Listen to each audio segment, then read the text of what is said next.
হযরত আইয়ুব আলাইহিস সালামের সবরের ঘটনা কোরআনে কারীম তুলে ধরেছেন। হযরত আইয়ুব 18টি বছর পর্যন্ত রোগের মধ্যে পড়ে আছেন। এত অসুখ করেছে, এত রোগ, শরীর পচে গিয়েছে, গায়ে পোকা ধরেছে, দুর্গন্ধ হয়ে গিয়েছে, বিবিরা চলে গিয়েছে, ছেলে মেয়ে পাড়ার লোকেরা দূর দূর করে তাড়িয়ে দিয়েছে। এবার জঙ্গলের ভিতরে গিয়ে আশ্রয় নিয়েছেন।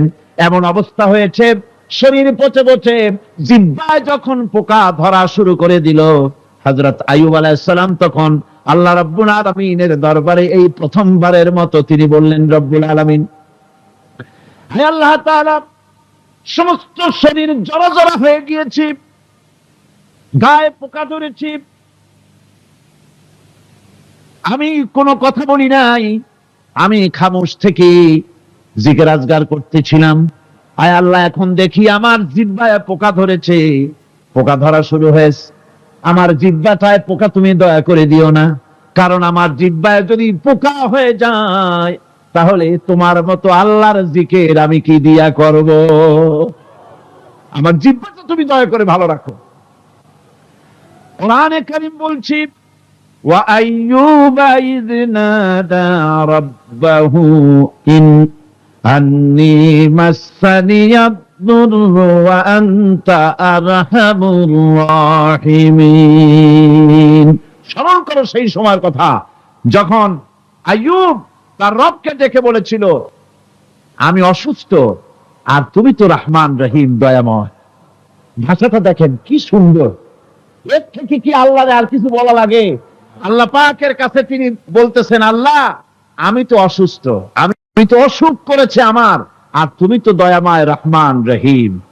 এক অন্ধ, ঈদের দিন কত অন্ধই তো আছে খয়রাত করার জন্য, ভিক্ষা করার জন্য, চতুর্দিকে ভিক্ষা করতেছে অন্ধরা।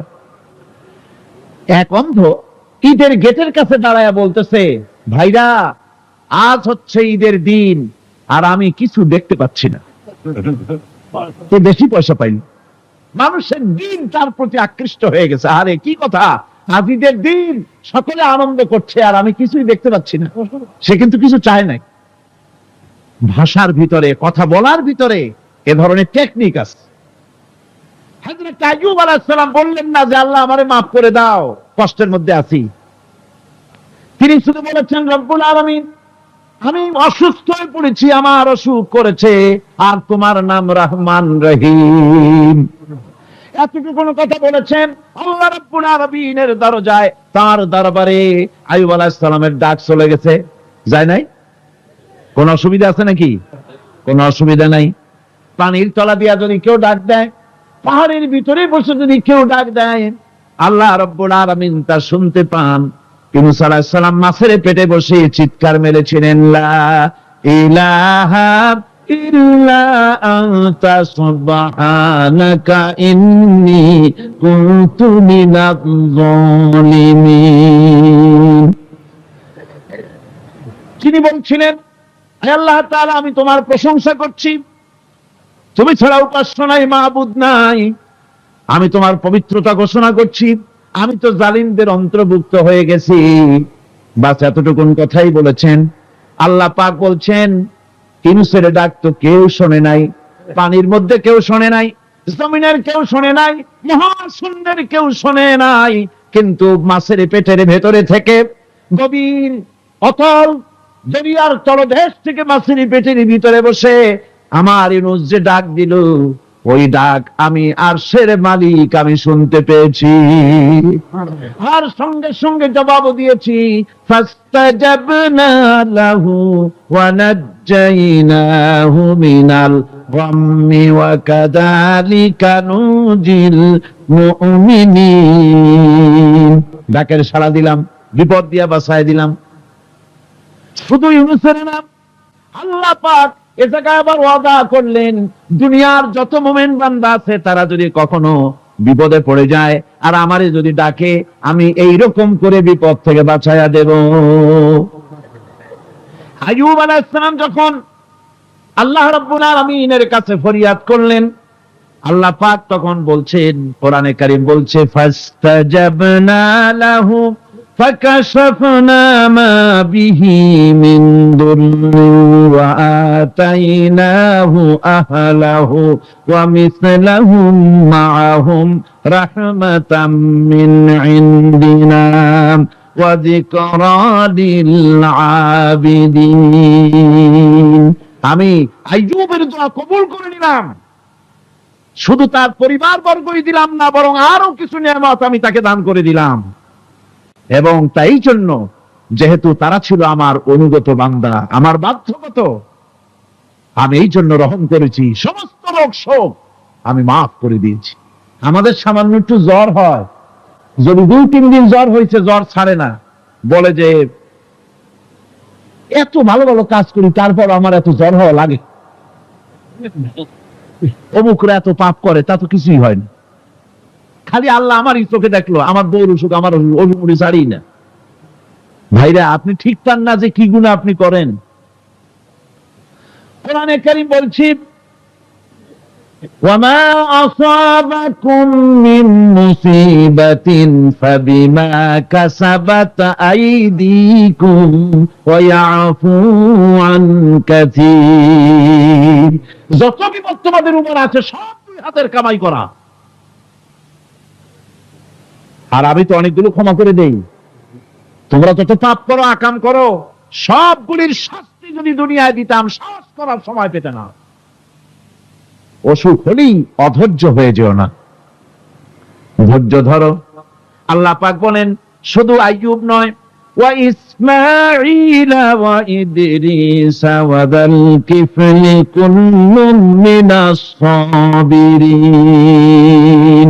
এইভাবে করে ইসমাইল, ইদ্রিস, জুলকিফল সবাই ছিল ধৈর্যশীল। সুবহানাল্লাহ।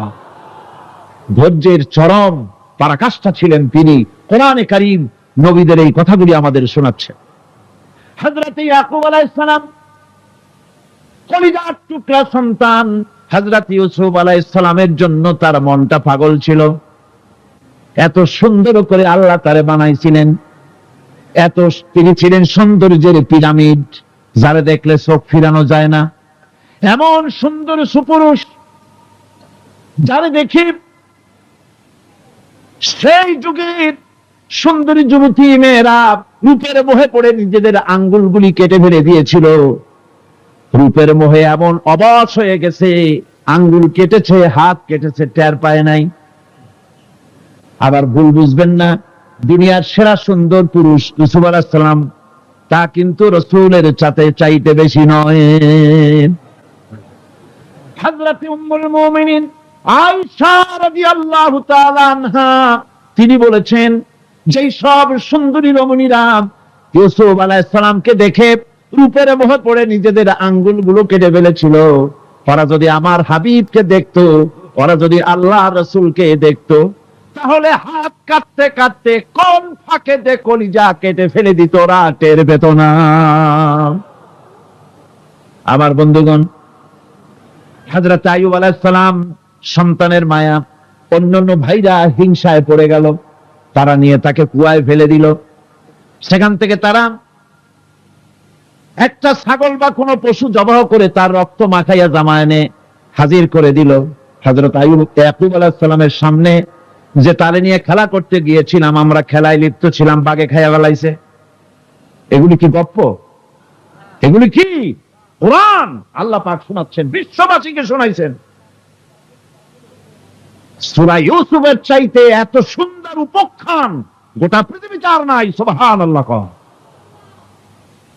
অনেকে ইউসুফ জুলাইখার কেসটা খুব মজা করে পড়ে, ফুর্তি করে, প্রেমের গল্প পড়ে। এটা কোনো প্রেমের গল্প নয়। ইউসুফ আলাইহিস সালাম, জুলাইখা ইউসুফ আলাইহিস সালামের জন্য কাঁদতে কাঁদতে চোখ কানা হয়ে গেছে। এরপর ইউসুফ আলাইহিস সালাম জুলাইখারে পাওয়ার জন্য পাগল হয়ে গেছে। নাউজুবিল্লাহ, এটা হয়নি কখনো। তিনি আল্লাহর পয়গম্বর। আর আল্লাহ কেমনি তারে বাঁচিয়েছেন, যখন জুলাইখা ঘরের ভিতরে সুন্দর করে যৌন উন্মাদনামূলক চিত্র অঙ্কিত করে ঘরের মধ্যে আটকায় দিয়েছে, তালা লাগায় দিয়েছে, আর নিজে যৌন উদ্দীপক কাপড় চোপড় পরেছে, না পরার মতোই। সে যুগের সুন্দরী মেয়ে জুলাইখা। তার কুপ্রবৃত্তিকে চরিতার্থ করার জন্য আহ্বান করা হয়েছে। হযরত ইউসুফ আলাইহিস সালাম লক্ষ্য করে দেখলেন এমন জায়গা, এখান থেকে পালাবার তো পথ নাই, দরজা বন্ধ করে দিয়েছে। তিনি শুধু তখন কেবলমাত্র আল্লাহ রাব্বুল আলামিনকে ভয় করলেন। আল্লাহকে ভয় করে আল্লাহর নাম নিয়ে যখন তালাবদ্ধ দরজার দিকে দৌড় দিয়েছেন, আল্লাহ রাব্বুল আলামিন আপন কুদরতে তালাগুলি খুলে দরজা তার জন্য উন্মুক্ত করে দিলেন। ইউসুফ আলাইহিস সালামকে ফালাই দিয়ে এভাবে করে কাপড় এনে দিল তার সামনে, রক্তমাখা কাপড় পেয়ে হযরত ইয়াকুব আলাইহিস সালাম সন্তানদের মুখে কাহিনী শুনে তিনি কি বললেন? কোরআনে কারীম তা কোট করেছে, তিনি চিক দিলেন না, ফাল দিলেন না, ফিট হয়ে পড়লেন না। তিনি বললেন, কলিজার টুকরা সন্তান তার মরার খবর শুনেছেন। তিনি বললেন কি? ফাসাবরুন জামিলুন ওয়াল্লাহুল মুস্তাআনু আলা মা তাসিফুন। আমি উত্তম সবর অবলম্বন করব। তোমরা যে কাহিনী রচনা করেছো এর বেলায় আমি আল্লাহর কাছে সাহায্য চাই, আমি উত্তম সবর অবলম্বন করব। আমার ভাইয়েরা, 11 ভাই মনে করেছিল ইউসুফ আলাইহিস সালামকে মরণ কুয়ায় ফালায় দিছি। তারা তো ঠিক পায় নাই এটা মরণ কুয়া না, এটা হচ্ছে একটা সুড়ঙ্গ, যাকে ইংরেজিতে বলে টানেল। এটা এমন একটা সুড়ঙ্গ, ওরা মনে করেছে মরণ কুয়া, কিন্তু আল্লাহ রাব্বুল আলামিন এই কুয়াতে এমন বানালেন, ওরা একদিকে ফালায় দিল মরণ কুয়ায়, এই কুয়ার আর এক মুখ দিয়া আল্লাহ রাব্বুল আলামিন ইউসুফ আলাইহিস সালামকে নিয়ে মিশরের সিংহাসনে বসায়া দিলেন। এটা মরণ কুয়া নয়, এটা রাজ সিংহাসনে বসার সুড়ঙ্গ পথ। ইউসুফ আলাইহিস সালাম আজ প্রেসিডেন্ট, সুবহানাল্লাহ, প্রেসিডেন্ট হয়ে বসে আছেন। ওদিকে কেনানে অভাব লেগে গেছে, সেখানকার মানুষেরা সাহায্য নিতে এসেছে, ওই 11 ভাইও আসছে। হযরত ইউসুফ আলাইহিস সালাম দেখি চিনে ফেলেছে, ওরা কিন্তু তখনও ঠিক পায় নাই। হযরত ইউসুফ আলাইহিস সালাম চিনে ফেলেছেন, এখন কি করা উচিত? সবগুলাকে ঠ্যাং উপরের দিকে উঠাইয়া তারপরে সমানে ধোলাই দেওয়াই তো স্বাভাবিক ছিল আমাদের মতো মানুষ হইলে, ঠিক কিনা? ঠিক তো বলবেনি, অভ্যাস তো এটাই। হযরত ইউসুফ আলাইহিস সালাম তাদের সামনে পরিচয় দিলেন। তারা যখন বুঝতে পারলো, লজ্জায় তাদের মাথা হেট হয়ে গেল। হযরত, তারা এক তো লজ্জা, আর 2 নম্বরের ভয়, জান দিয়া কেনানে কেউ ফিরে যাইতে পারবো না।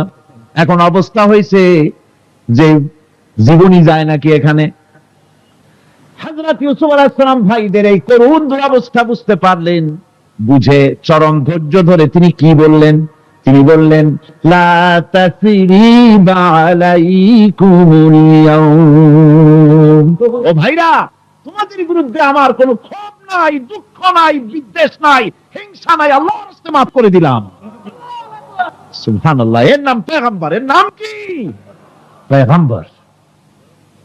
কিসের লেনিন, কিসের মার্কস? জওয়ানেরা, ভুল পথে মানুষ চলেছিল, আলহামদুলিল্লাহ আল্লাহ এগুলারে ডাস্টবিনে ভালাই দিছে। কারণ আলহামদুলিল্লাহ, আলহামদুলিল্লাহ। পয়গম্বর কারে বলে? কারে বলে পয়গম্বর? কি চরিত্র!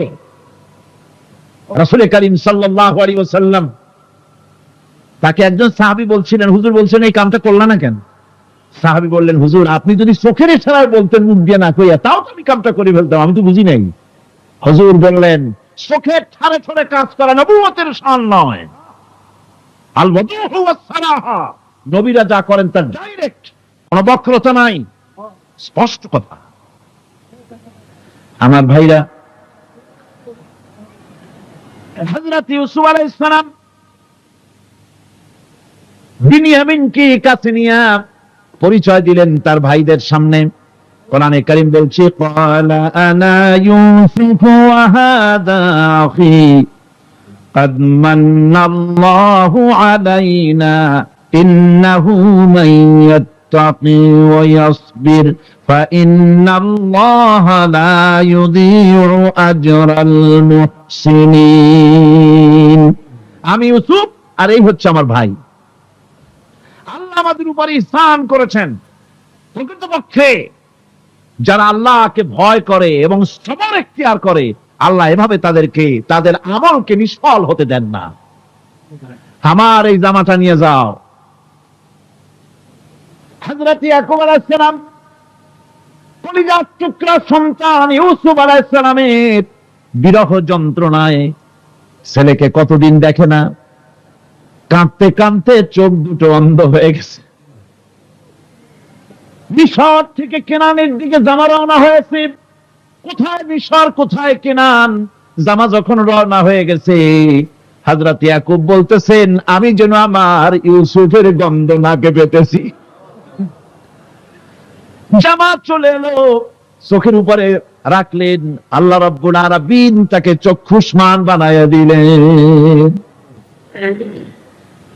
ভাইরা আমার, পয়গম্বরেরা সবর করে গোটা দুনিয়ার মানুষের সামনে দৃষ্টান্ত সেট করেছেন সবর কারে কয়। আমার ভাইরা, হযরত ইব্রাহিম আলাইহিস সালামের কথা আল্লাহ পাক কোরআনে কারিমে বলছেন সবর কারে কয়। দেখো, শেখো সবর কারে কয়। আল্লাহ পাক বললেন, ইব্রাহিম, তোমার বিবি আর তোমার নবজাতক এই সন্তানকে রেখে আসো মক্কা নগরীতে। তিনি চলে গেলেন। সেখানে ঘর নাই, বাড়ি নাই, কিচ্ছু নাই, চতুর্দিকে ধুধু বালু আর মরুভূমি। হযরতে হাজরা বলছেন, ইব্রাহিম, সামান্য পানি আর খাবার দিয়া আমার সন্তান শুদ্ধ এখানে রেখে যেতেছো, আমি কি অপরাধ করেছি? কোনো জবাব নাই। দুইবার তিনবার বলার পরে হাজরা বলছেন, ইব্রাহিম গো, তবে কি আমার আল্লাহর হুকুম মতো আমারে রেখে যাচ্ছ নাকি? হযরত ইব্রাহিম আকাশের দিকে আঙ্গুল উঁচু করলেন। কথা বলবেন, বাক শক্তি বেরোচ্ছে না। 80 বছর বয়সের সময় একটা বাচ্চা আল্লাহ তারে দিচ্ছেন।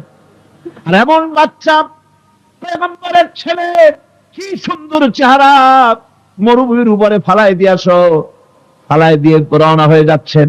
মুখ দিয়া কথা সরছে না, আকাশের দিকে তাকালেন। হযরত হাজরা বুঝতে পারলেন। হযরত হাজরা বলেন, ইব্রাহিম, কোনো চিন্তা নাই, নিশ্চিন্ত মনে বাড়ি ফিরে যাও। আমি আমার আল্লাহর উপরে এতটা ভরসা করি, আল্লাহর হুকুমে যদি আমার এখানে রেখে যেয়ে থাকো, ওই আল্লাহ পাক আমাকে আর আমার কলিজার টুকরা ইসমাইলকে পানিতে আর খাবারে মারবেন না, অবশ্যই তিনি ব্যবস্থা করবেন। ব্যবস্থা হয়ে গেল। হযরত ইসমাইল বড় হয়ে গেলেন। আল্লাহ পাক অর্ডার করলেন, জবাহ করো ছেলেকে। হযরত ইব্রাহিম আলাইহিস সালাম যখন জবাহের প্রস্তাব করলেন, হযরত ইসমাইল তা আপত্তি করতেন, বাবাজি, আমার মায়ের আর আমাকে বাচ্চা অবস্থায় ফেলে গেলেন, খাবার দেন নাই, পড়ার দেন নাই, বছরের পর বছর আমাদের এখানে কাটলো, দেখতেও আসেন নাই, আজ আসছেন জবাহ দিতে। এটা কেমন কথা? কি ধরনের বাপ আপনি? এরকম বলছে নাকি? এরকম বলছে। হযরত ইব্রাহিম আলাইহিস সালাম প্রস্তাবটা কিভাবে পারলেন? আল্লাহ পাক কোরআনে কারিমের দৃষ্টান্ত রেখে দিয়েছেন। আল্লাহ পাক বলছেন, হযরত ইব্রাহিম ছেলেকে বললেন, ইয়া বুনাইয়া, ইয়া বুনাইয়া, হে আমার কলিজার টুকরা লাডলা, হে আমার কলিজার টুকরা সন্তান, ইন্নী আরা ফিল মানাম আন্নী আযবাহুক, আমি স্বপ্নে দেখছি আমি যেন তোমাকে জবাহ করতেছি। ফানজুরু মাযা তারা, তোমার রায় কি বলো? আমি তো স্বপ্নে দেখছি যে আমি তোমার জবাহ করতেছি, এখন তোমার রায় কি, তোমার মত কি? হযরত ইসমাঈল আলাইহিস সালাম শুনিয়া দিলেন দৌড়, নাকি না? হযরত ইসমাঈল আলাইহিস সালাম ধৈর্যের প্রতীক। তিনি কি কথা বললেন? তার মুখের কথা কোরআন শরীফে আল্লাহ পাক উঠায় দিলেন। হযরত ইসমাঈল বললেন, ইয়া আবাতি ফাআল মা তু'মারু সাতাজিদুনি ইনশাআল্লাহু মিনাস সাবিরিন, হে আমার পিতা, আপনি যে ব্যাপারে আদিষ্ট হয়েছেন আপনি তা পালন করুন, অবশ্যই আমাকে ধৈর্যধারীদের মধ্যে পাওয়া যাবেন। সুবহানাল্লাহ। এক বর্ণনা এসেছে, হযরত ইসমাঈল বললেন, আব্বাজান, আমি ধৈর্যধারীদের ভিতরে আমারে পাবেন, তবে জবাহ করার আগে আমার হাত পাটা একটু বেঁধে নেন। কারণ জবাহের যন্ত্রণায় আপনার গায়ে যদি আমার হাত পা লেগে যায় তো বেয়াদবি হয়ে যেতে পারে। আর আমি মরে আমার জবা হয়ে যাওয়ার পর আমার রক্ত মাখা জামাটা নিয়া আমার মা হাজেরারে দিবেন, কারণ তাকে মা বলবার মতো আর তো কেউ নাই। হযরত ইব্রাহিম তাকে মারবার জন্য প্রস্তুতি নিলেন। হযরত ইসমাইল বলছেন আব্বাজান বাঁধবেন না, বান্দার প্রয়োজন নাই। বলে কেন? একবার বাঁধতে বললে আবার তুমি নিষেধ করছো কেন? ছেলে বলছেন আব্বাজান বাঁধবো না এই জন্যে, হয়তো কিয়ামতেই প্রশ্ন উঠতে পারে যে আল্লাহর হুকুমে রাজি ছিল না বলে হাত পা ভাঙ্গা জবাহ করছে। আমি এই সুযোগ দিব না, আপনি জবাহ করেন, আমি এতটুকু নড়াচড়া করব না। ধৈর্যের চরম প্রতীক হযরতে ইসমাইল আলাইহিস সালাম দেখাই দিয়েছেন ধৈর্য কারে কয়। আমার বন্ধুগণ, এই পৃথিবীর সবচাইতে ধৈর্যের বড় প্রতীক হতেছেন ইমামুল মুরসালিন, আশরাফুল আম্বিয়া, সাইয়্যিদুল মুরসালিন জনাবে মুহাম্মাদুর রাসূলুল্লাহ সাল্লাল্লাহু আলাইহি ওয়াসাল্লাম। আমার বন্ধুগণ, সবচাইতে বড় ধৈর্যের প্রতীক তিনি। কাউকে একটা গালি দেন নাই জীবনে, কাউকে ঠাট্টা করেন নাই, কাউকে মারেন নাই, কারো মনে দুঃখ দেন নাই। তিনি দুঃখ পেয়েছেন, তিনি কাউকে দুঃখ দেন নাই। তিনি কষ্ট পেয়েছেন, কাউকে কষ্ট দেন নাই। আমার ভাইয়েরা, তায়েফের ময়দান, আমার নিজের চোখে তায়েফে যেদিন আমি তায়েফ দেখলাম, আমি তায়েফে ঢুকেছি, জীবনে কোনোদিন যাই নাই। রমজান মুবারকে আমি সেখানে গেলাম, আমাকে বসার জন্য তারা নিয়ে যাবে। আমি বললাম আগে বসবো না, আমারে আগে নিয়ে যাও, আমার নবীকে কোন জায়গায় ওরা মেরেছিল সে জায়গাটা দেখাও। তাইফের সেই গলিতে যখন আমি গিয়েছি, দুই দিকে পাহাড় দাঁড়ানো, তাইফের লোক আমার সাথে ছিল, তারা বলল এই জায়গাটা প্রথম যেখানে চতুর্দিক থেকে নবীজিকে পাথর মারছিল আর আল্লাহর নবী বেহুশ হয়ে পড়ে গিয়েছিলেন। 3টা দিন না খাওয়া, হযরতে খাদিজা নাই, আবু তালিব নাই, মক্কায় জায়গা নাই পা রাখার।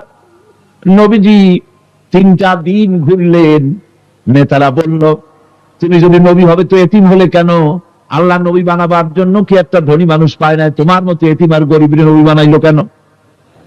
আল্লাহ নবী 3 দিন পর যখন দেখলেন কেউ দাওয়াত শোনে না, কেউ মানে না, কেউ গ্রহণ করে না, তখন তিনি নেতাদের অনুরোধ করলেন ঠিক আছে দাওয়াত তো কবুল করলে না, তবে একটা কাজ করো, অন্তত আমি যে তায়েফে আসছিলাম এই খবরটা মক্কায় দিও না, ওরা আর অত্যাচার বাড়ায় দেবে। এই কাফিরগুলি খবর তো মক্কায় পাঠালো, আর সমস্ত যুবকদেরকে লেলিয়ে দিল। যুবকেরা চতুর্দিকে দাঁড়াইছে, রাসূলকে পাথর মারা শুরু করে দিল। আমি যখন রেল লাইনের থেকে হাঁটি, যখন রেল লাইন কোন সময় দেখি, রেলের পাথরগুলি, রেল লাইনের পাথরগুলি দেখলে আমার মাথায় যেন কেন তাইফের কথা মনে এসে যায়। আরে মানুষের গায়ে পাথর মারলে কি অবস্থার সৃষ্টি হয়? পাথর নূরের শরীর, রহমতের শরীর, কিটি কিটি রক্ত ঝরছে। নবীজিকে জোর করে উঠাইয়া জবরদস্তি করে হাঁটার জন্য তারা ধাক্কা মারতেছে। আবার কিছুদিন গিয়ে নবীজি আবার বেহুশ হয়ে পড়েছেন, এইখান থেকে আবার উঠাইছে, আবার ধাক্কা মারতেছে। 3 নম্বরের আর একটা জায়গা আছে যেখানে ভাঙ্গা একটা মসজিদ। তাইফের লোকেরা আমাকে বলল এই জায়গাটা হলো শেষ জায়গা যেখানে রাসূল করিম 3য়-বারের মতো বেহুশ হয়েছিলেন, এখানেই হুজুরের রক্ত ঝরেছে বেশি। 2 রাকাত নামাজ পড়লাম, সিজদায় পড়ে এমন কান্না কাঁদলাম আল্লাহর কাছে। নবীজি যখন হুঁশ এসেছে, হযরতে জিবরাইল বলেন ইয়া রাসূলুল্লাহ, আপনার এই কষ্ট দেখে ফেরেশতারা কাঁদতেছে, আপনি অনুমতি দিয়ে দেন এই 2 পাহাড়কে মিলাইয়া সমস্ত তায়েফবাসী কাফেরগুলি মাটির সাথে মিশাইয়া দেই। নবীজি বললেন জিবরাইল, আমি যদি হুকুম করি আর আমার হুকুম মতো যদি এই কাম করো, একটা কাফেরও যদি না বাঁচে তাহলে কার মুখে পৌঁছাবো লা ইলাহা ইল্লাল্লাহু মুহাম্মাদুর রাসূলুল্লাহ।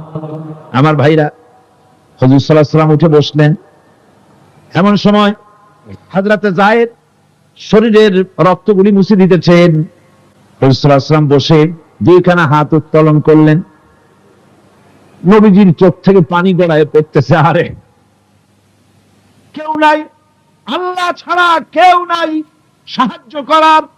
নবীজি হাত তুলে মোনাজাত করতেছেন, চোখ দিয়া পানি পড়ে দাড়ি ভিজে পড়তেছে, গায়ে দিয়া রক্ত ঝরতেছে। নবীজি কি দোয়াটা করলেন? বদদোয়া করলেন না, গজব দিতে বললেন না। নবীজি দোয়া করলেন, রব্বুল আলামিন, এই তায়েফের লোকেরা আজকে আমার সাথে যে ব্যবহারটা করেছে, ওরা বোঝে নাই যে আমি তোমার নবী, ওরা বোঝে নাই যে আমি তোমার রাসূল। না বুঝে আমার উপরে যে অত্যাচারটা করলো, আল্লাহ তুমি এই জন্য রাগ করে এই তায়েফে তুমি গজব দিও না। আল্লাহ পাক বলে, বান্দা যখন আমাকে ডাকে আমি বান্দার একদম নিকটে, তার ঘাড়ের চাইতেও নিকটে। ওয়া নাহানু আকরাবু ইলাইহি মিন হাবলিল ওয়ারিদ।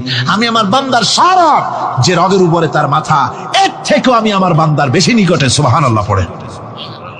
আমি তোমার কাছে, আমার কাছে মাপ চাও, যত বড় গুনাহ হোক। ওয়া ক্বালা রাব্বুকুম উদউনি আস্তাজিব লাকুম। তোমার প্রভু তোমাকে ডেকে বলেছে আমাকে ডাকো, আমি মাফ করে দেবো। সুবহানাল্লাহি ওয়া বিহামদিহি। কত বড় কথা, আমাকে ডাকো, নিরাশ হয়েও না, হতাশ হয়েও না। আল্লাহর গজব বেশি না রহমত বেশি? আল্লাহর রহমত বেশি। হাদিসে কুদসির ভিতরে এসেছে, আল্লাহ পাক বলেছেন, কোন বান্দা যদি আমার দিকে এক বিগত অগ্রসর হয়, আমার রহমত তার দিকে এক হাত এগিয়ে যায়। কোন বান্দা যদি আমার দিকে হেঁটে আসে, আমার রহমত তার দিকে দৌড়ে যায়। বান্দা যখন আল্লাহর দরবারে দুহাত উঁচু করে চোখের পানি ফেলে দেয়, মুসলিম শরীফের হাদিসের ভিতরে এসেছে, গভীর রাত্রে, রাতের তৃতীয় অংশে আল্লাহ রাব্বুল আলামিন প্রথম আকাশে আসেন আর ডেকে বলেন, পৃথিবীতে আছো নাকি কেউ গুনাহ করে জীবন বরবাদ করে দিয়েছো, আমার কাছে মাপ চাও। ঋণগ্রস্ত আছো, অসুস্থ আছো, অপমানিত আছো, কে আছো মাজলুম, আমাকে ডাকো, আমার কাছে বলো, আমি ডাকের সাড়া দেব, জীবনের আশা পূরণ করে দেব। ওই সময় যেই সমস্ত লোকেরা কাঁদে তাহাজ্জুদের নামাজ পড়ে, আল্লাহ জিজ্ঞেস করেন ফেরেশতারা, অমুক অমুক দেশ অমুক অমুক বান্দারা কাঁদে কেন? ফেরেশতারা বলে, রব্বুল আলামিন তুমি তো ভালো করে জানো। আল্লাহ বলেন, জানি, তবুও তোমাদের মুখে শুনতে চাই। তারা বলে, রব্বুল আলামিন তোমার এই বান্দা গুনাহ করেছি, গুনার জন্য মাফ চায়, জাহান্নাম থেকে বাঁচতে চায়। আল্লাহ পাক বলেন, ফেরেশতারা আমার এই বান্দারা আমারে দেখেছে নাকি? বলে দেখে নাই। বলে আমার দোজখ দেখেছে নাকি? বলে না, তাও দেখে নাই। আমার বেহেশত দেখেছে নাকি? বলে না, তাও দেখে নাই। আল্লাহ পাক বলেন, ফেরেশতারা সাক্ষী থাকো, ওরা আমাকে দেখে নাই, আমার বেহেশত দোজখ কিছুই দেখে নাই, শুধুমাত্র আমার নবীর কথা, আমার কোরআনের কথা বিশ্বাস করে আরামের ঘুমকে হারাম করে যেভাবে তারা কাঁদতেছে, সাক্ষী থেকে যাও ফেরেশতারা, আমার রহমতের দরিয়ায় জোশ মেরেছে, আমার ওই ক্রন্দনরত বান্দাগুলিকে আমি আল্লাহ মাফ করে দিলাম। সুতরাং মুমিন বান্দা যারা, আল্লাহর মুমিন বান্দা যারা, এই ইমানের কোয়ালিটি, এটাও হতাশায় নিরাশায় ভেঙে পড়বে না। গুনাহ তো মানুষই করে, গুনাহ হয়ে গেছে, মাপ চাও। তোমার গুনাহ কদ্দূর? তোমার গুনাহ যদি হয় পাহাড় সমান, আল্লাহর রহমত আকাশ সমান। জাহান্নামের কঠিন শাস্তি থেকে বাঁচতে হলে আল্লাহর প্রতি ঈমান আনতে হবে। আর ঈমান আনলে যে কোয়ালিটিগুলি হওয়া উচিত, সেগুলি আমি আপনাদের সামনে আলোচনা করছি। এরপর আরেকটি কোয়ালিটি হবে মুমিনের, তা হলো কঠোর কঠিন বিপদে অবিচল থাকবে, বিপদে ভেঙে পড়বে না। বিপদ আপদ, শত্রুতা, ক্ষয় ক্ষতি যা কিছু হয় সবই আল্লাহর পক্ষ থেকে, এটা মেনে নিতে হবে এবং ধৈর্য ধারণ করতে হবে। বিপদ মুসিবত শুধু উম্মতের জন্য নয়, দুনিয়ার সমস্ত নবীদের বিপদ এসেছে, হয় নাই? নবীদের বিপদ আসে নাই? কোরআনে কারীম থেকে শুনুন, আল্লাহ রাব্বুল আলামিন বলেন, وَكَذَلِكَ جَعَلْنَا لِكُلِّ نَبِيٍّ عَدُوًّا مِنَ الْمُجْرِمِينَ। আল্লাহ পাক বলেন, এমনি করে আমি সকল নবীদের শত্রু বানিয়ে দিয়েছি সব পাপিষ্ঠ আর অপরাধ প্রবণ লোকদেরকে। প্রত্যেক যুগে নবীদের শত্রু ছিল, প্রত্যেক যুগে নবীদের কি ছিল? শত্রু ছিল। সে শত্রু কারা ছিল? আল্লাহ পাক বলছেন, নবীদের শত্রু ছিল পাপিষ্ঠ আর অপরাধ প্রবণ লোক, এরাই ছিল নবীদের দুশমন। রাসূলগণের অবস্থা যদি এই হয়, তাহলে তার উম্মত, ওই দিনের ধারক বাহক যারা, তাদের বুঝি বিপদ আপদ হবে না নাকি? হবে কিনা?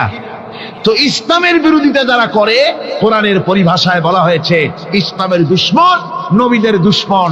দুনিয়ার সব পাপিষ্ঠ আর অপরাধ প্রবণ লোকেরাই ইসলামের দুশমন হয়, নবীদের দুশমন হয়। আজও দেখেন, আজও তাকিয়ে দেখেন, ইসলামী আন্দোলনের বিরোধিতা যারা করে তারা পাপিষ্ঠ চরিত্রের কিনা তাকায় দেখেন, খুঁজে দেখেন, সর্বত্র খুঁজে দেখুন, খুঁজে দেখুন।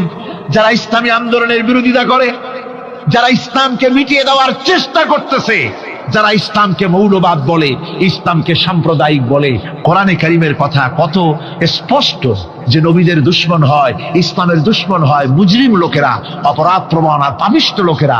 আজও আমরা দেখতে পাই এই শ্রেণীর লোকেরা পাপিষ্ঠ এবং সবচাইতে সমাজের নিকৃষ্ট ধরনের চরিত্রহীন লোক। নামাজ নাই। আপনি খুঁজে দেখেন, ইসলামী আন্দোলনের বিরোধিতা যারা করছে, যারা নেতৃত্ব দিচ্ছে, নামাজ নাই, রোজা নাই, চরিত্র নাই, হজ নাই, যাকাত নাই, মদ, জুয়া, জেনা, ব্যভিচার ইত্যাদিতে লিপ্ত। চেহারা দেখলে ছেলেপেলেরা 2 গ্লাস পানি খায় ভরস ওঠে। কথা ঠিক কিনা কয়? এই হলো অবস্থা। মারে কেন? মুমিনদেরকে, পয়গম্বরদেরকে, সাহাবীদেরকে এবং ঈমানদারদেরকে মারে কেন? তার কারণ হচ্ছে আল্লাহ রাব্বুল আলামিন বলেছেন, ওয়া মা নাকামু মিনহুম ইল্লা আইয়ুমিনু বিল্লাহিল আজিজিল হামিদ। কাফিররা ঈমানদার লোকদেরকে অন্য কোন অপরাধী নির্যাতন চালায় না, নির্যাতন চালায় শুধু এই কারণে যেহেতু মুমিন লোকেরা পরাক্রমশালী, আল্লাহ রাব্বুল আলামিনের দ্বীনকে কায়েম করতে চায়, তার উপরে ঈমান এনেছে, এই কারণেই তারা মারে। ঠিক কিনা কর? যুগে যুগে নবীদের উপরে, সাহাবীদের উপরে যে অত্যাচার হয়েছে, সে অত্যাচার এই কারণেই হয়েছে, অন্য কোনো কারণে নয়। এই কঠিন বিপদে অবিচলতা এবং ধৈর্যের দৃষ্টান্ত নবীগণ পেশ করেছেন পৃথিবীর বুকে। আমরা দেখেছি ইব্রাহিম আলাইহিস সালামকে আগুনে ফালানো হয়েছে, আছে না কোরআন শরীফে? আমি কিন্তু গল্প করতেছি না, সব কোরআনের কথা। কিসের কথা? ইব্রাহিম আলাইহিস সালামকে আগুনে ফালানো হচ্ছে। অপরাধ কি?